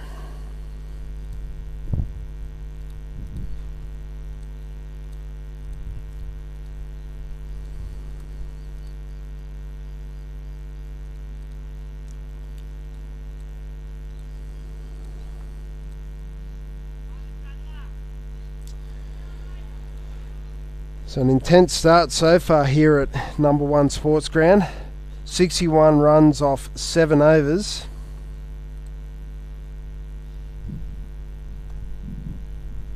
Chad's going to continue, taking a bit of time there with Foster to get the field right. Be bowling to Montgomery. Going at nearly 9 and over here, Wallsend. They only require about 2.4 to the over from this point, but Aaron Wivell's not thinking of scoring at 2.4 at the over. Scintillating stuff here at the moment. Alright, let's have a look at what has been done to the field. Montgomery will be on strike. Taken the slip out. Third man on the fence. Cover on the fence. Montgomery just allows that one to go through to the keeper. Very experienced cricketer as well. He'll know exactly what to do here. He doesn't need to do anything at all really. Just what he did in his first 5 balls. He got one on his pads that he whipped through the onside to pick up a boundary. He'll be looking to rotate strike. Okay, field is changing again. Slip goes back into place for Montgomery. Covers up inside the circle, so there's no one back on the offside. That one's just hit to mid off. In fact, there's only one out of the 30-yard circle. That's the third man fielder, who's fairly square. No one else out, so aggressive captaincy here for Foster. He knows wickets will win the game for them. They get 8 more rather. So looking to attack, so that's good positive captaincy.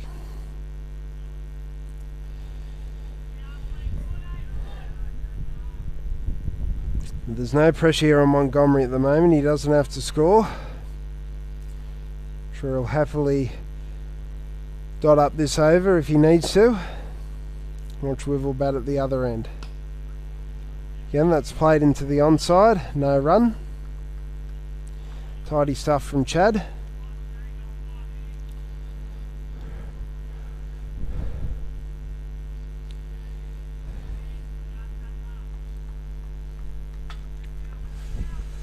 So just looking at the innings so far, Wivel's hit 9 boundaries, Montgomery's hit 1, so 10 boundaries so far in Wallsend's innings. That one's flush on the pads, umpire Wade. There was also appeal for a catch as well. Well, a pretty good effort there from the Cully fieldsman to take that ball. It looks like it was all pad. Stephen Wade, a very experienced umpire. Initially I thought the shout was for LBW. Anyway, the result is not out. Montgomery's already been hit on the pads a couple of times now. Adrian Chad, 5 dot balls so far this over. And that completes his maiden. So at the end of 8, the score remains 2 for 61. As mentioned, 10 boundaries so far in the Wallsend innings. In the Stockton innings, Hudson hit 5, Weston hit 3, and Hainsworth hit 1. So that's 9 fours for them as well. So they hit 9 fours in total. Hudson hit 3 sixes. But already Wallsend have surpassed the total amount of boundaries that Stockton hit in their innings. So that's quite an interesting stat already.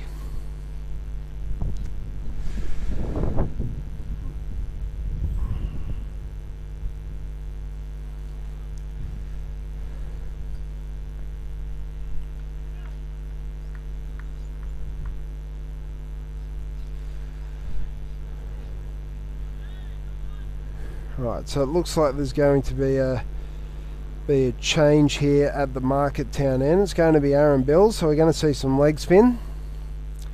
I think that's a change Foster had to make.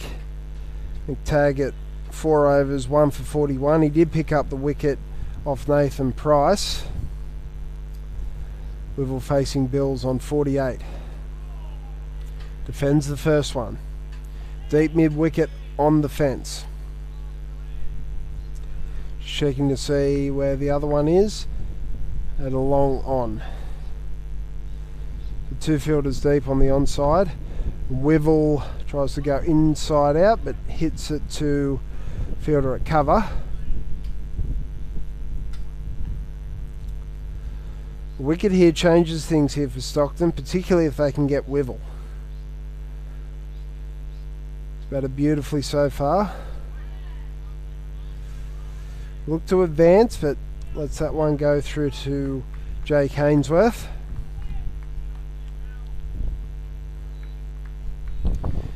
It's an interesting phase of the game here. Pace off the ball. Bills has tossed that one up.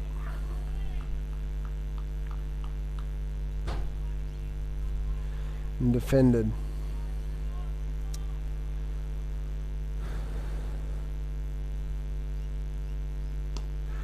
And this time Wivell gets it over the top, and that's going to be his 50. That's going to race away. Fielder chasing. He comes back for 2.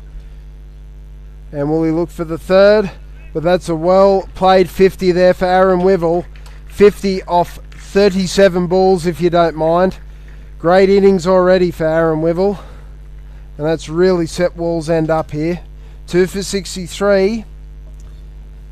1 ball to go in the 9th over. And again, tries to go through the cover region, but fielded nicely by the Stockton fielders. Tidy over there from Bills. 2 for 63 off 9 overs.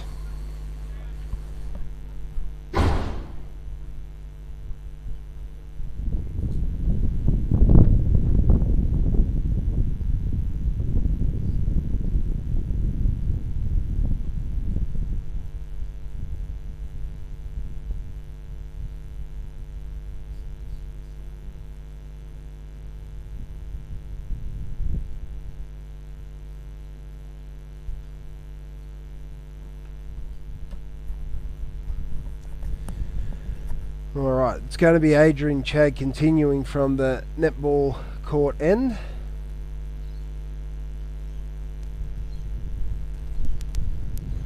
Bowling to Montgomery. Pitched up. Montgomery sits that into the offside. Montgomery playing his role well too. He doesn't have to do anything. There's so many overs required left to play.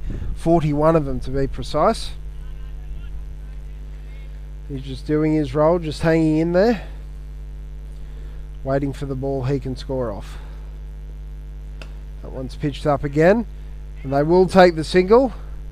They make it comfortably enough at the end.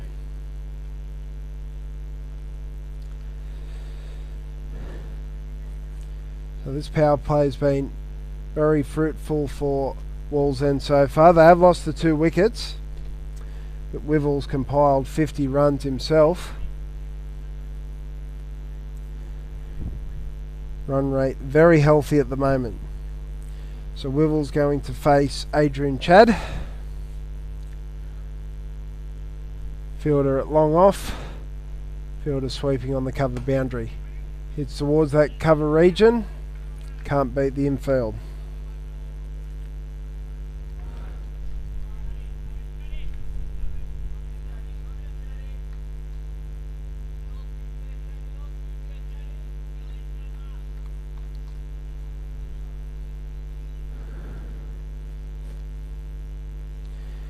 Chad in again to Wivell.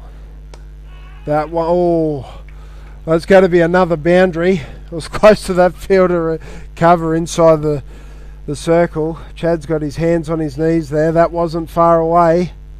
It still results in Aaron Wivell's 10th boundary. 10th boundary already. He's only faced 40 balls, and 10 of them have gone to the fence.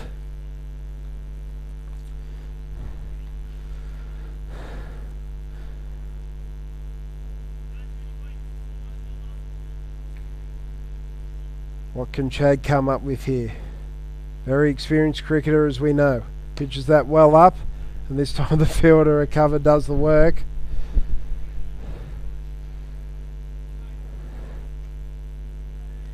Aaron Wivell, this has been an excellent innings. 54 off 41 deliveries now. Certainly broken the bulk of the run chase. It's under 100 now, needed for Wallsend. It's well pitched up from Adrian Chad. Aaron Wivell will take an easy single. That's 10 overs done here at number 1 Sports Ground. Wallsend are 2 for 69 in pursuit of 165. 40 overs still remain.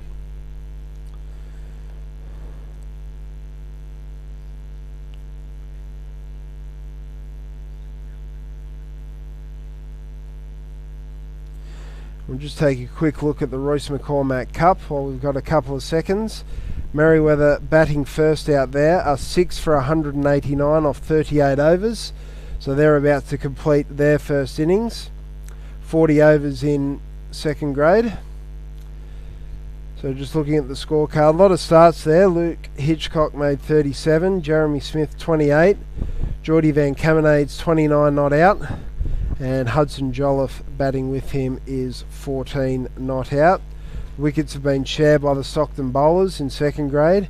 Lachlan Brown 2 wickets, Daniel Foster a wicket, 2 for Lincoln Melmoth, 1 each for Ed Williams and Lucas Sargent. So that's going to be an interesting game there. Interesting run chase for Stockton. 192 on the board after 38.4 overs. So 2 one-day finals. Very interestingly poised, both of them.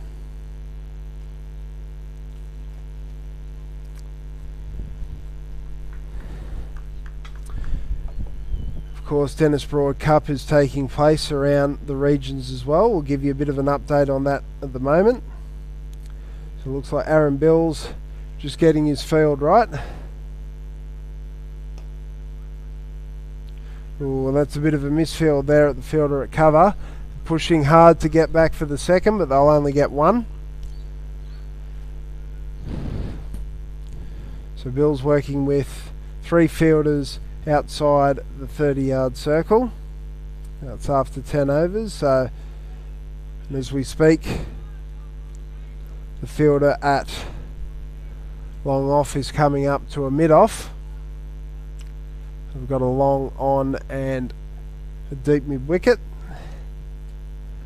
Aaron Bills bowling to Montgomery. And he gets that through the offside. Ball's racing away. The fielder recovers, trying to chase it down. Should be able to reel that in. But it's not going to prevent the 3. That's excellent running there by Montgomery and Wivel. Another 3 runs to the total. Runs are flowing here for the Wallsend pair. Stockton badly needs some wickets here. So mid-off is going back. He's the 3rd fielder now outside the 30-yard circle. His Bills in again. And Wivel lets that one go through to Hainsworth.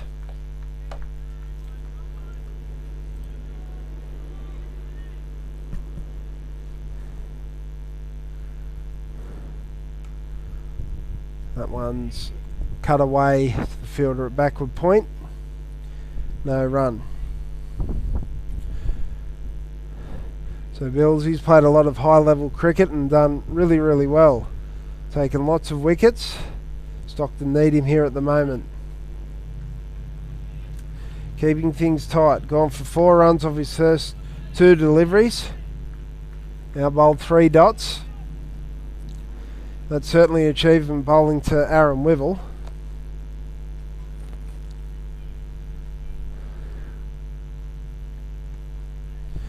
And this time Wivel will find the gap on the offside rather. Come back for 2. Thinking about 3rd, but never there. So it's another healthy over for Wallsend. Another 2 runs from it. 2 for 75 off 11 overs. We'll just have a quick look at the second round of the Dennis Broad Cup. Very interesting game taking place at King Park 5. Stockton made 8 for 127 in their 20 overs. And they have Warners Bay 8 for 112 off 18 overs. So Warners Bay 2 overs left to bat. And they need 16 runs to win there to get their first Dennis Broad Cup win. But they've only got 12 balls to do it in. Daniel Burns, the captain's 45 not out off 36 balls, so he holds the key. Josh Deacon, who's their Division 5 captain, is not out on 2. So very exciting game there at King Park 5. Looks like it's going to be Adrian Chad continuing here again. So just going over to Adamstown. Can't find the scorecard now. Right, there we are. So Cardiff Bullaroo and Newcastle City are playing at Adamstown too, and Cardiff Bullaroo were all out for 105 off 19 overs. They had City in early trouble, 3 quick wickets, but City have rallied. They're now 5 for 100. Well, the game's actually over. They're 5 for 108.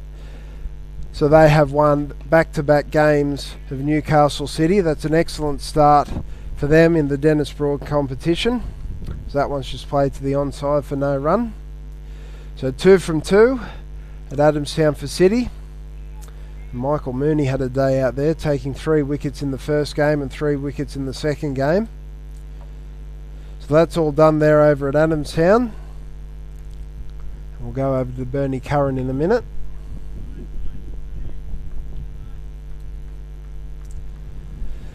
So, Belmont batting first, made 4 for 112. And in reply, Merriweather are 3 for 103 off 16.4 overs. So it looks like Merriweather are well on track to defeating Belmont there. Adrian Chad comes in. Oh, that's a beautiful shot. One of the best shots in cricket. A straight drive, straight down the ground. And Montgomery, absolutely classical there. He will pick up his second boundary.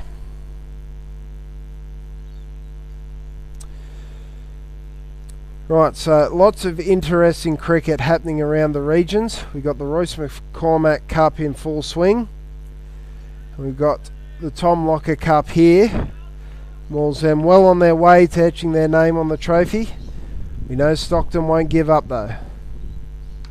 This time that's cut away. Back-to-back boundaries. Beautiful shot as well. Chad just giving him too much width there. And Jacob Montgomery was onto that in a flash. He's moved on to 16 off only 18 deliveries himself.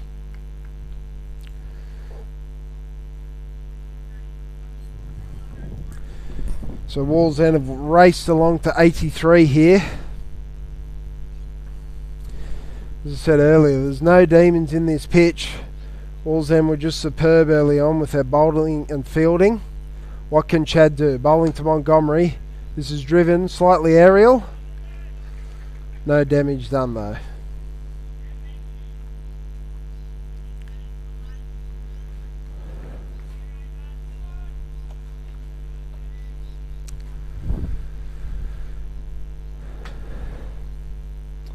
I wonder what Foster's thinking, if he's thinking about bowling himself soon.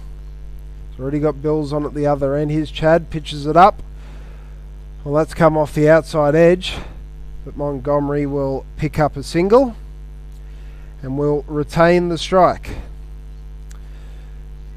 So at the end of 12 overs, Wallsend are 2 for 84 in pursuit of 165.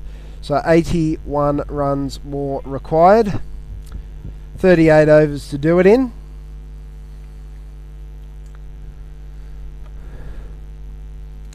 So Stockton desperate for wickets. Particularly with Wivell, but they'll be happy with either of these two at the moment. Montgomery has looked like he's got himself set now. 17 off 20 deliveries. One would think Foster might give Adrian Chad a rest here at the netball court end. Here's Aaron Bills bowling his leg breaks. Tosses that one up and Montgomery defends.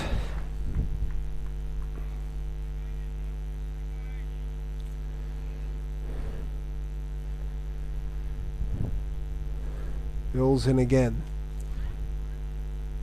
Montgomery plays the cut stroke, but can't get it past the fielder at backward point. Foster desperate for wickets here. He's trying to be attacking. He's keeping the field up as much as possible. Only 2 fielders out at the moment. And again, Bills bowling very nicely. Montgomery very happy just to pat it back to the bowler.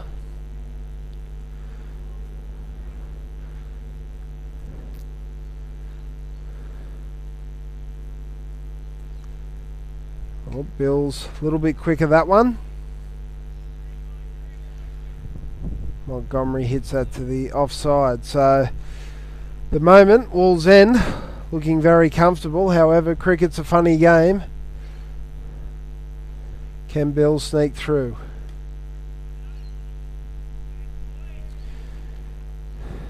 Yeah, Montgomery very happy just to rack up the dot balls here. They're under no pressure in terms of the run rate. So many overs to score these runs. That one's tossed up and well fielded there. Fielder at mid-on. So that's a maiden for Aaron Bills. Score remains at 2 for 84 off 13 overs. Still 81 runs required. They've got 37 overs to do it in.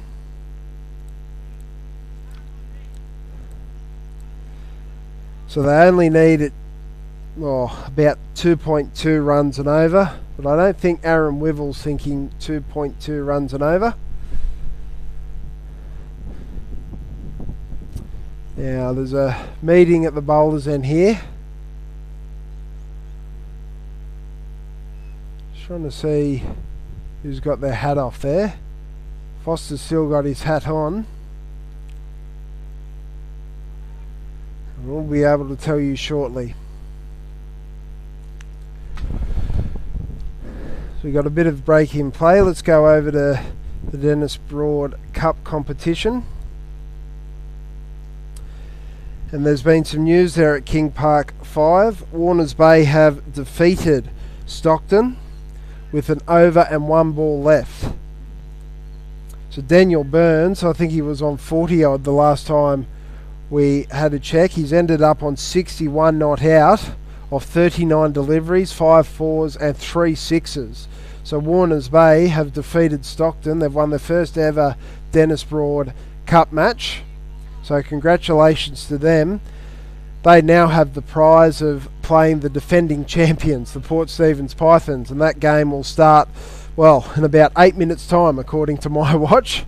So after winning their first game, the euphoria of that, they'll have to back up really quickly, then take on the defending champions. Well, that's a lovely shot, but well fielded. So it looks like it's Sam Alexander coming to bowl. It looks like he's bowling some left arm orthodox.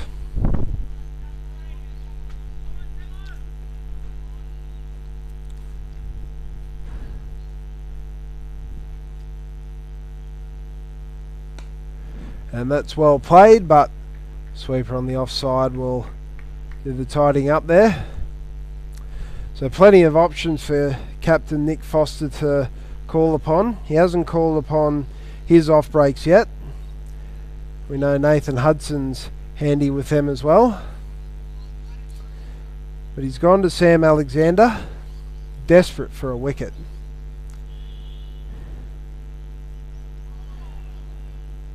That one's allowed to go through to the keeper. Doesn't look like there's a huge amount of side spin on offer. It's hard to tell from up here, but again, what we've seen so far from the spinners is mixing up of pace.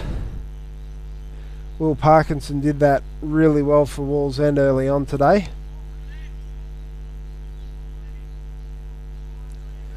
Montgomery happily playing to the onside rather for no run.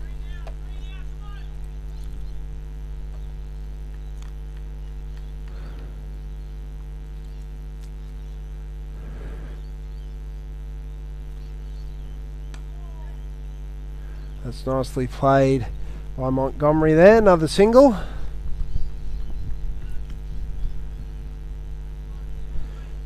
So no pressure here for Wallsend at the moment. Where can Stockton find wickets?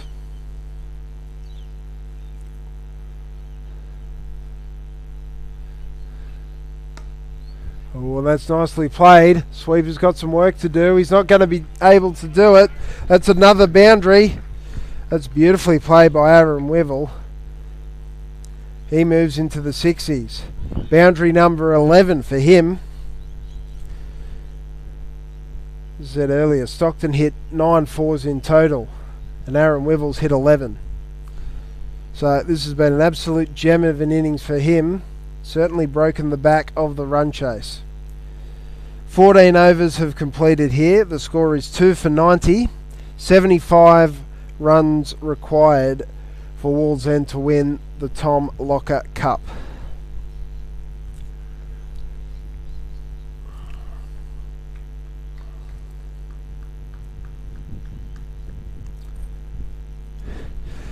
As we just shoot over to Bernie Curran Oval just quickly, Merewether are now 5 for 108 in pursuit of Belmont's 4 for 112. So only 5 runs to get there for Merewether as Bills bowls. And Montgomery will happily pick up another single.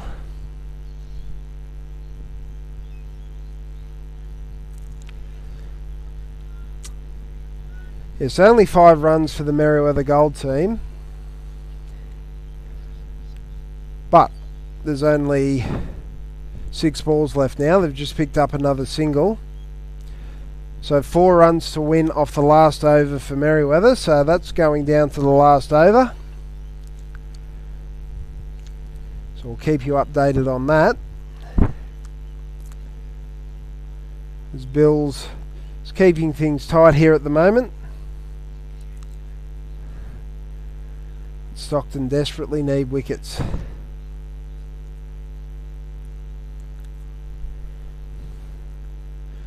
That one's just tickled down to the fine leg region.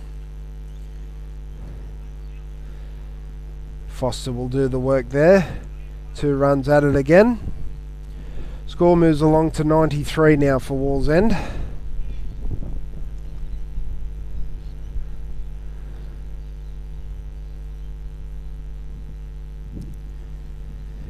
And Aaron Wivell has 65 of them. That's cut away, but won't beat the fielder at point.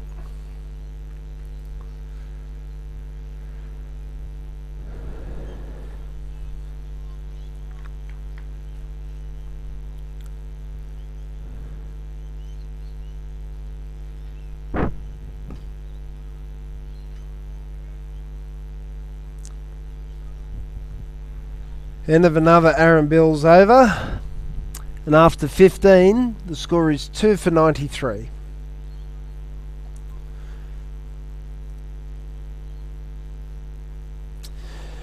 So just an update over at the uni. Merewether have levelled the scores there, 5 for 112. There are 4 balls left in that match, that Dennis Broad T20 fixture, and just as we're talking, Merewether have now won that game, so they have defeated Belmont by 5 wickets and 3 balls left remaining. Still not 100% sure what happened in the first game there at Bernie Curran Oval. The scoring stopped against University 4 hours ago, it says. So another single is picked up there by Montgomery. So we're not quite sure there. So it looks like all the matches that we've got there in the second round of the Dennis Broad Cup have completed. We'll get back to that in a sec. Wivell drives. We'll get another single. So the match at Ford Oval was washed out between Wests and Hemwicks. And Ron Hill was also washed out between Toronto and Waratah Mayfield Blue. And we've got nothing of the games at Waratah between Waratah Red and Wallsend. That one's a full toss driven down the ground. Adrian Chabb will do the fielding. So round 3 should kick off very soon. In fact, one game has already kicked off in round 3, 2 minutes early, but there's already been 2 overs bowled between Adamstown and Cardiff Boolaroo. We'll talk about that shortly. Misfield there by the fielder at cover, and it looks like he might have picked up an injury there. Maybe got him on the end of the finger. Looks like he's going to be okay. So yeah, let's take a quick look at that game since that one's already started. Adamstown and Cardiff Boolaroo. Cardiff Boolaroo are 1 for 15 off 2 overs. Again, Montgomery happy just to drive that one down the ground for another single. All singles so far from this over of Sam Alexander. Not a lot happening here for the Stockton team.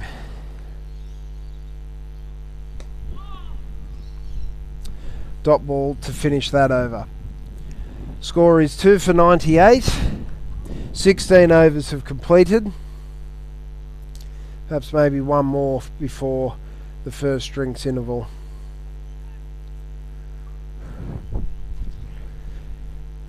Just as I've been talking, Cardiff Bullaroo have lost another wicket to Adamstown. So the score is 2 for 15 over there.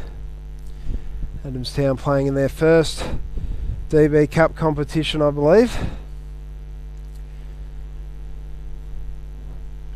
So some exciting games still upcoming.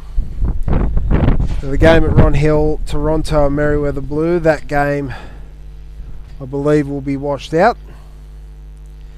The Pythons are playing Warners Bay at King Park 5. That one's just run down to third man. Third man's up inside the circle. So Montgomery will come back for the second run. Uni and Merewether Gold are playing out at Burnie Curran Oval. And that will wrap up round 3 of the Dennis Broad Cup. As we just jump over to the Royce McCormack Cup, the first innings was completed over there. Merewether 7 for 209 off 40 overs. So that's a very good total by Merewether. So Stockton will need 210 off their 40 overs over at Townsend Oval. So again, lots of exciting cricket. If you're not doing anything, there's plenty of venues around where you can come down and watch some quality cricket. Back to number 1 sports ground. Wallsend have already brought their 100 right up. 16.3 overs have been bowled, so they're well and truly on track. Montgomery and Wivel looking unfazed at the moment. Aaron Bills is bowling tidily.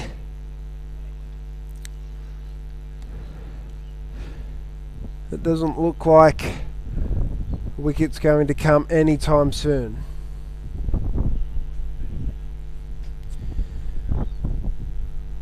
Stockton need to create something here. Where's Foster going to turn to? Will he turn to himself?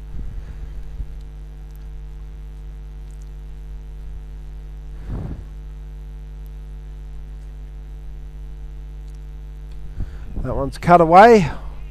Won't beat the infield. That completes another Aaron Bills over. He's bowled tidily enough indeed. None for 13 off his 5 overs. 17 overs have been completed here, and we're going to take the first drinks break. It is 2 for 100. So Wallsend have well and truly broken the back of that run chase.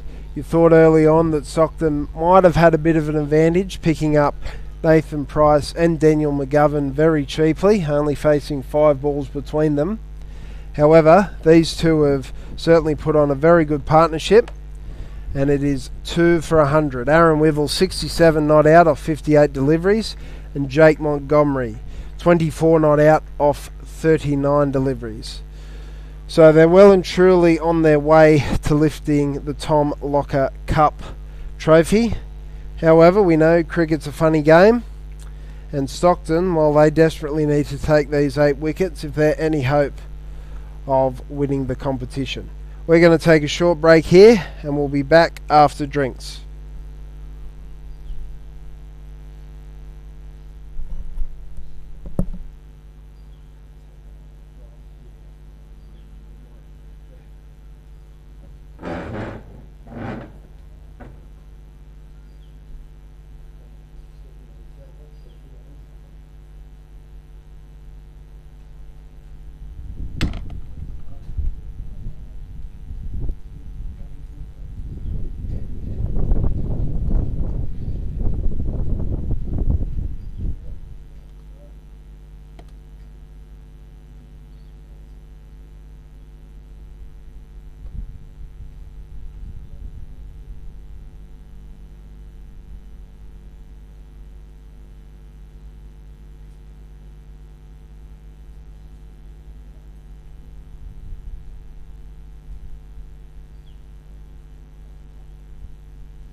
Alrighty, we're back here at number 1 after the drinks break.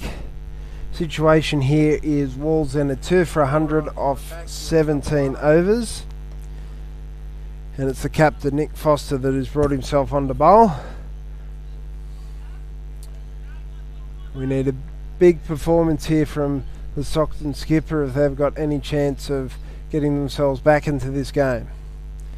Wivell and Montgomery have been absolutely superb so far.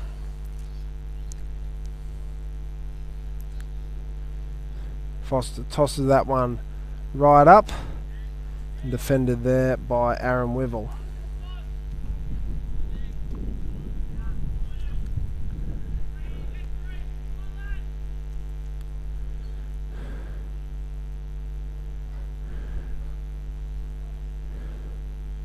Nick Foster again. Ooh. Not quite sure what that's come off. There's a bit of pad. Looks like it's going to be a leg by call by umpire Stephen Wade. Wivell was right on the back foot. Foster, incredibly experienced campaigner, quality bowler. Said Stockton need a big performance from him today. He can get one of these two, the game changes again.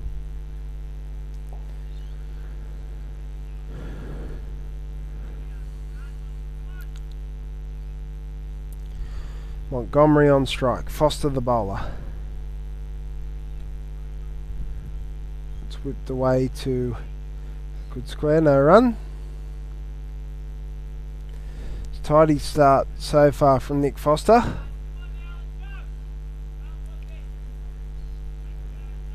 Happy with tidy starts, but they need wickets. He's only operating with 2 fielders out as well. An aggressive captaincy. It's played to one of those fielders out on the boundary. On the cover boundary, one on the mid-wicket boundary.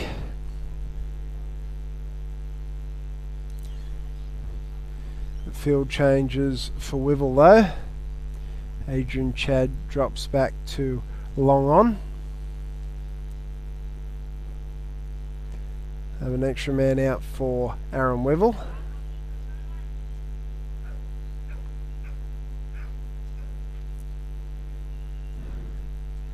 Nick Foster tosses it right up again.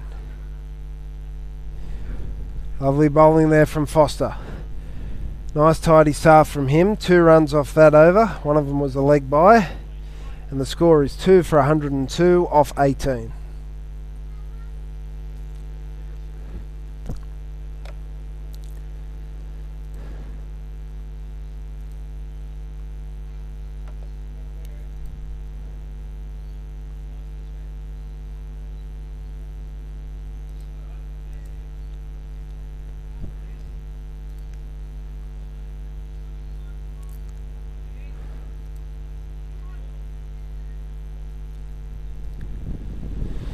Alright, Bill's in again.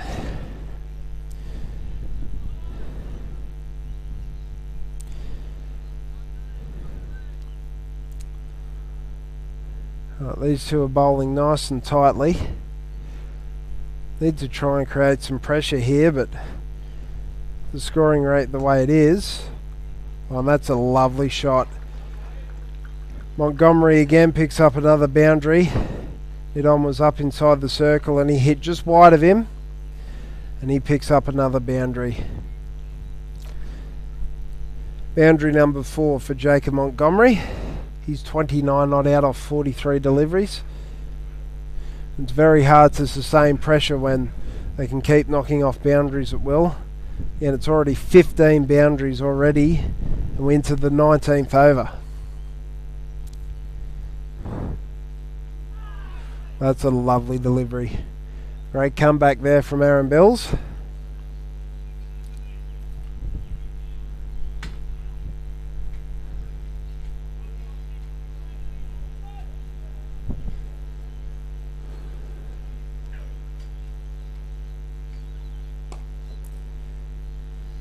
Again, no runs there. Got their boundary from the over, and again, Wallsend don't need to do anything silly. They've got this game well and truly under control. 59 more runs required, and Montgomery goes whack. Oh, it's a great catch out there by the member spectator out there. He saved probably about 5 cars. What a shot that was.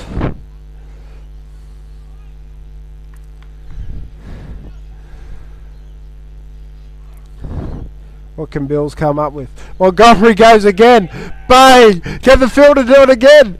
Oh, it just missed all the cars and has gone into the practice nets. Well, looks like Montgomery said, right, let's finish this game here and now. That was 2 massive hits. The first one, the spectator took an absolutely excellent running catch.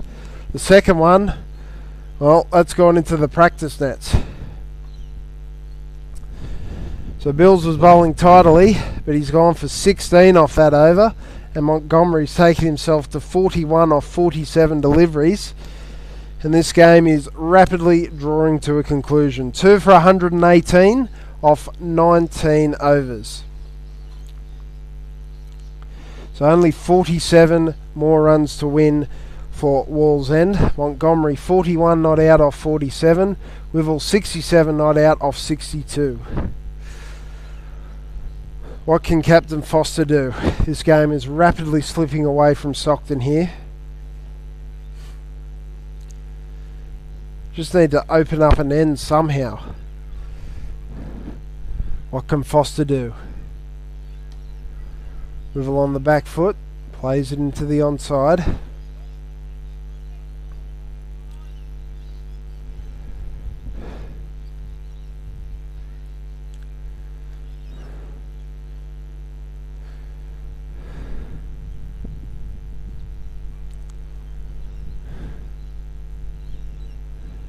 That one's tossed up by Nick Foster. So he's bowling really, really well. And again, it's really hard to create any pressure when Wallsend only need 47 runs to win. Got so much time to do it in as well.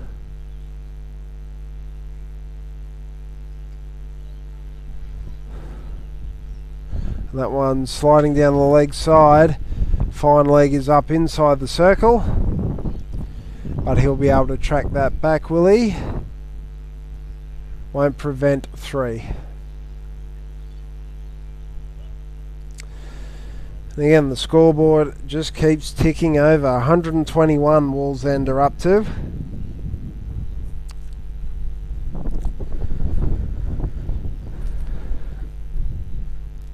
And it's not even been 20 overs yet.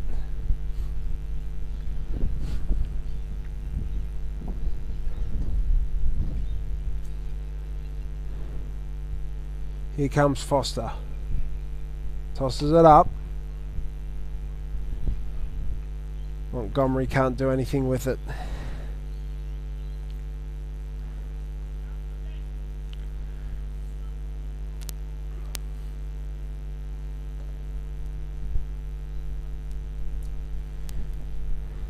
Foster tosses it up again.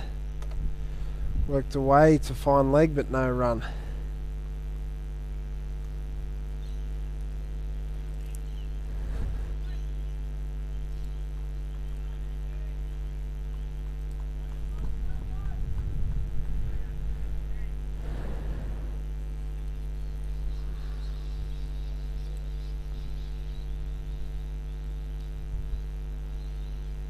Ooh, bit of turn there from Foster. Cut away there for Montgomery. Another single to the total. So 20 overs have completed here. By my estimations, 122 for 2 is the score. Live scoring just taking a bit to update.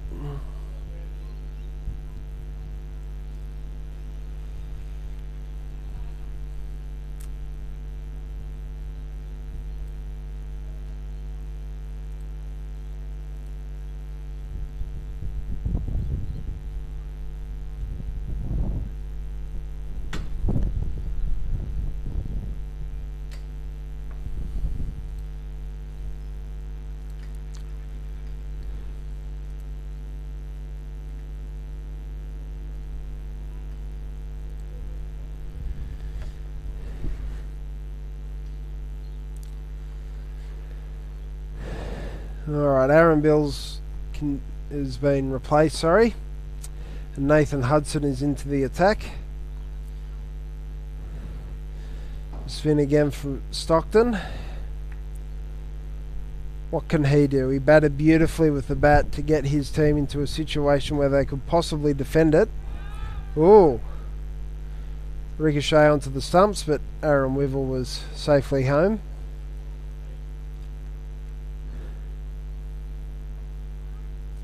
This has been a professional performance from the Wallsend side so far. They bowled and fielded beautifully.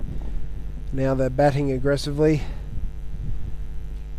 And they're doing all they need to do to claim the Tom Locker Cup here at the moment. 2 for 124 now. Correction, 123. Montgomery batting on 43. Wivell batting on 70. Hudson. Only left arm around the stumps.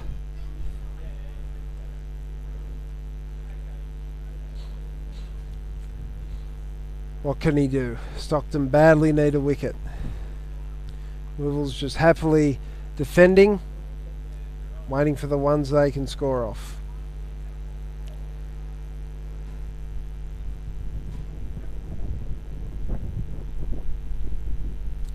Wivell down the track.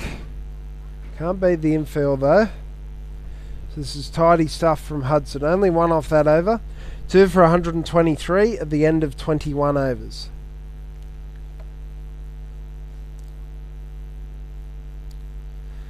And just around the grounds again.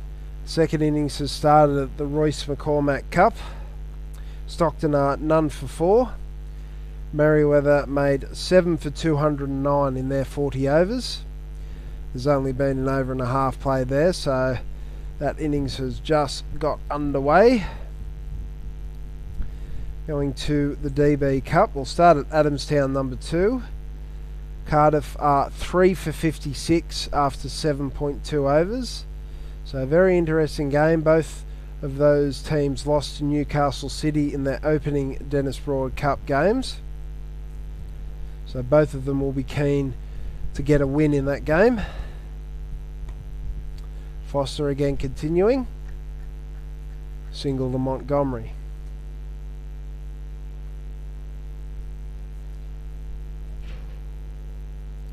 I'll just check over at King Park 5. Another interesting fixture going on then. Suburban Districts rivals, Port Stephens Pythons and Warners Bay are doing battle. Both of them defeated Stockton in their earlier games. That's defended for no run. So the Pythons are 1 for 36 at the end of 6 overs. Lee Williams is out early for 14. Derek Lodge picking him up. Jared Moxey not out 15 and Luke Cooper not out 5. So that should be a very entertaining fixture. Both of those clubs play a lot against each other in multiple divisions. Division 1, Division 2, Division 6 over the years as well. So a lot of matches between Warners Bay and Port Stephens. So that will be an interesting one as that plays out. Ooh, attempted cut straight there from Wivell. Can't lay bat on ball. So there's no live scoring at the moment at Burnie Curran Oval between Uni and Merriweather. And I don't think there are any other matches that are being live scored there at the Dennis Broad Cup. The match at Ron Hill washed out. That one's played to the onside for no run. So Foster again bowling really tidily. 6 runs have come off his 2.5 overs so far. Desperate to pick one of these two up. Wivell 70 off 72, Montgomery 44 off 54.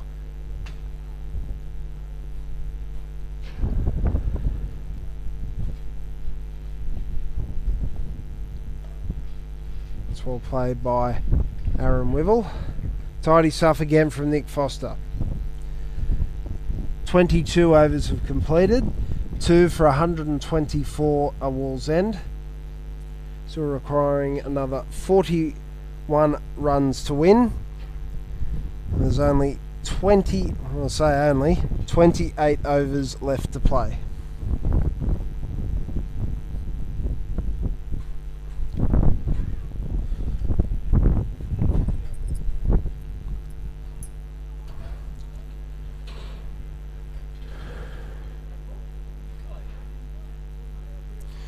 Right, here's Hudson. That's a full toss, and that gets the treatment. Montgomery goes bang, and that moves him along to 48. 2 away from what will be a well-deserved half century. He and Wivel have been absolutely outstanding today.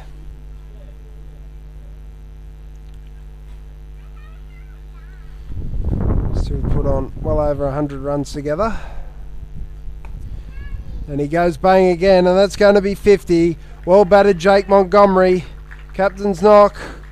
He gives a wave to the people on the bank there. 52 not out of 56 deliveries.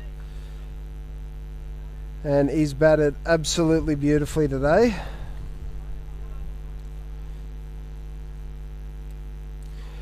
Six fours and 2 sixes in that. He's looking for an early finish. And it's pitched up by Hudson.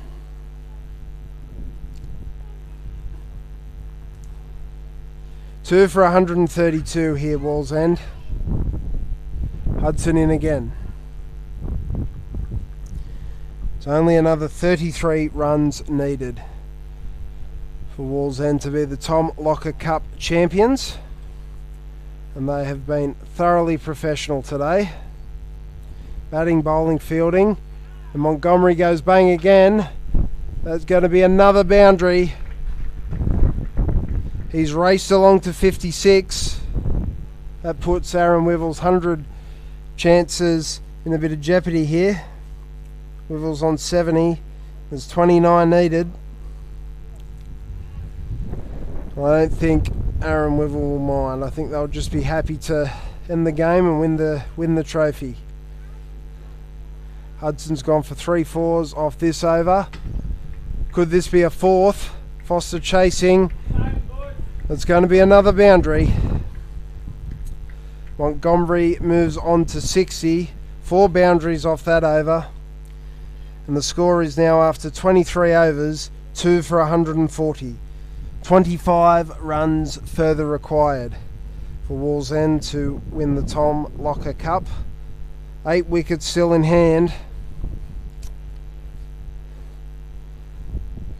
And Montgomery's race to 60. Will be a bit of a debate on player of the final. But fortunately, our chairman Aaron Gray has the pleasure of deciding that. Between Aaron Wivel, Jake Montgomery from the batting point of view. But the bowling point of view, Will Parkinson, 3 for 23, has to come into consideration as well.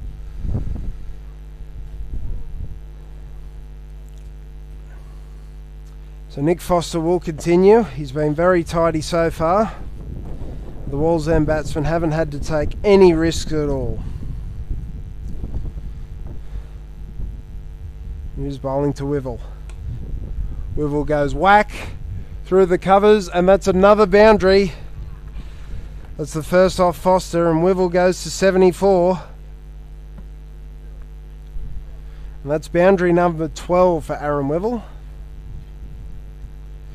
He's at a runner ball 74. It's been an absolutely masterful innings from the Wallsend opener.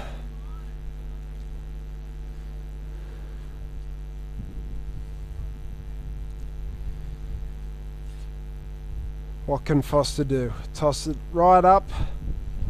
And Wivel's very happy to let that go through to the keeper.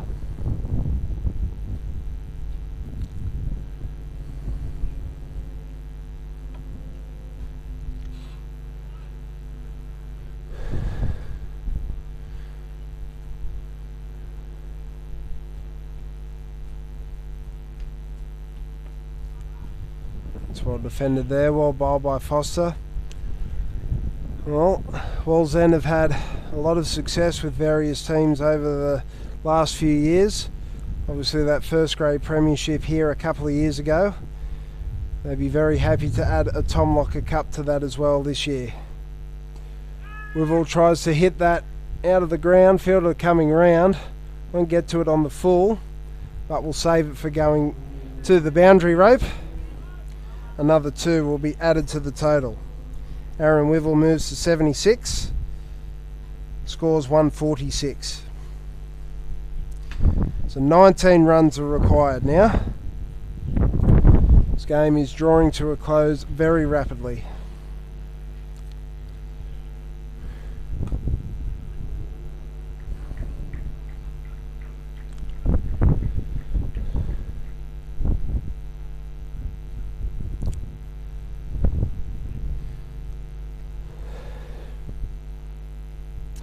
Spare a thought for the Stockton team out there. They've had a very good one-day part of the season. Made the final yet again. Unfortunately, they've just been totally outplayed here by Wallsend today in all 3 departments. Wallsend have been thoroughly professional. And he gets that through the infield. There'll be a couple of runs here at least. 2 more to Montgomery's tally.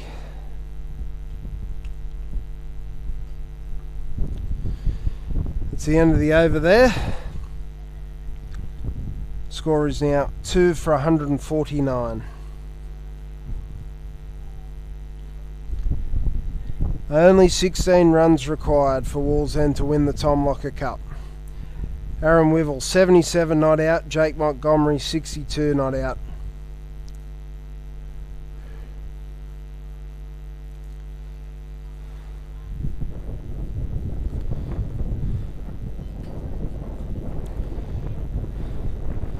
Looks like a change of bowling again. I think this is Bills.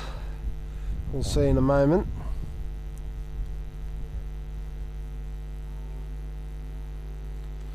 It is Aaron Bills. Well defended there by Wivell.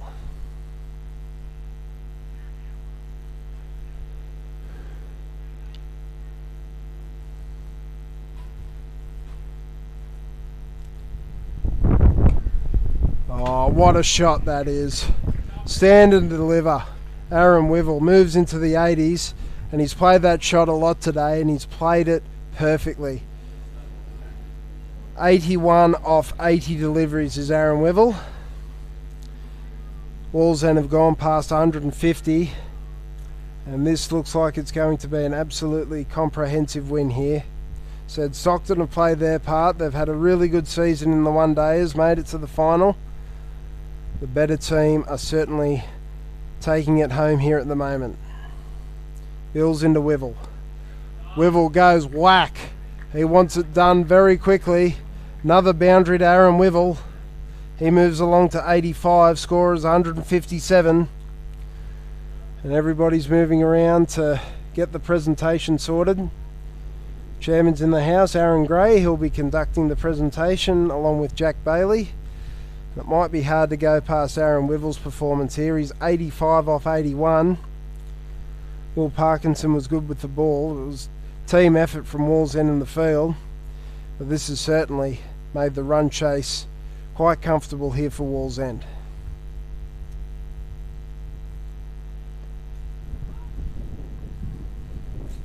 No run there. While we've got an opportunity, we'd just like to mention the NDCAI sponsors. So Rippit Golf have first grade named after them. It's the Rippit Premiership. And have player of the match for every final. So thank you very much to their support. Single to Wivell. And it's a great facility there for all sorts of events. Mini golf, simulation golf. We have a lot of conferences and events there as well. So thank you so much for their support. For all of our sponsors, Beyond Bank, Lane, Templeton, Kookaburra Club, Charlestown, thank you very much for all of your support. Montgomery goes whack. And that's coming back on the bus. It's another 6 to the score. This game is just about over. Score is now 164. The scores are level. And Wallsend will be Tom Locker Cup champions. Jake Montgomery has moved to 68. Aaron Wivell, 86, not out.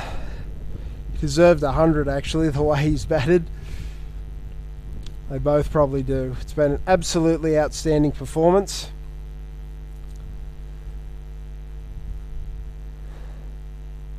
So congratulations to the Wallsend Cricket Club. It's not over yet, there's still 1 run to get. And also congratulations to Stockton. They've certainly played their part. They'd obviously love a few more runs earlier this morning. It just hasn't been their day today. Wallsend, as mentioned before, thoroughly professional. Here's Nick Foster, bowling to Aaron Wivell.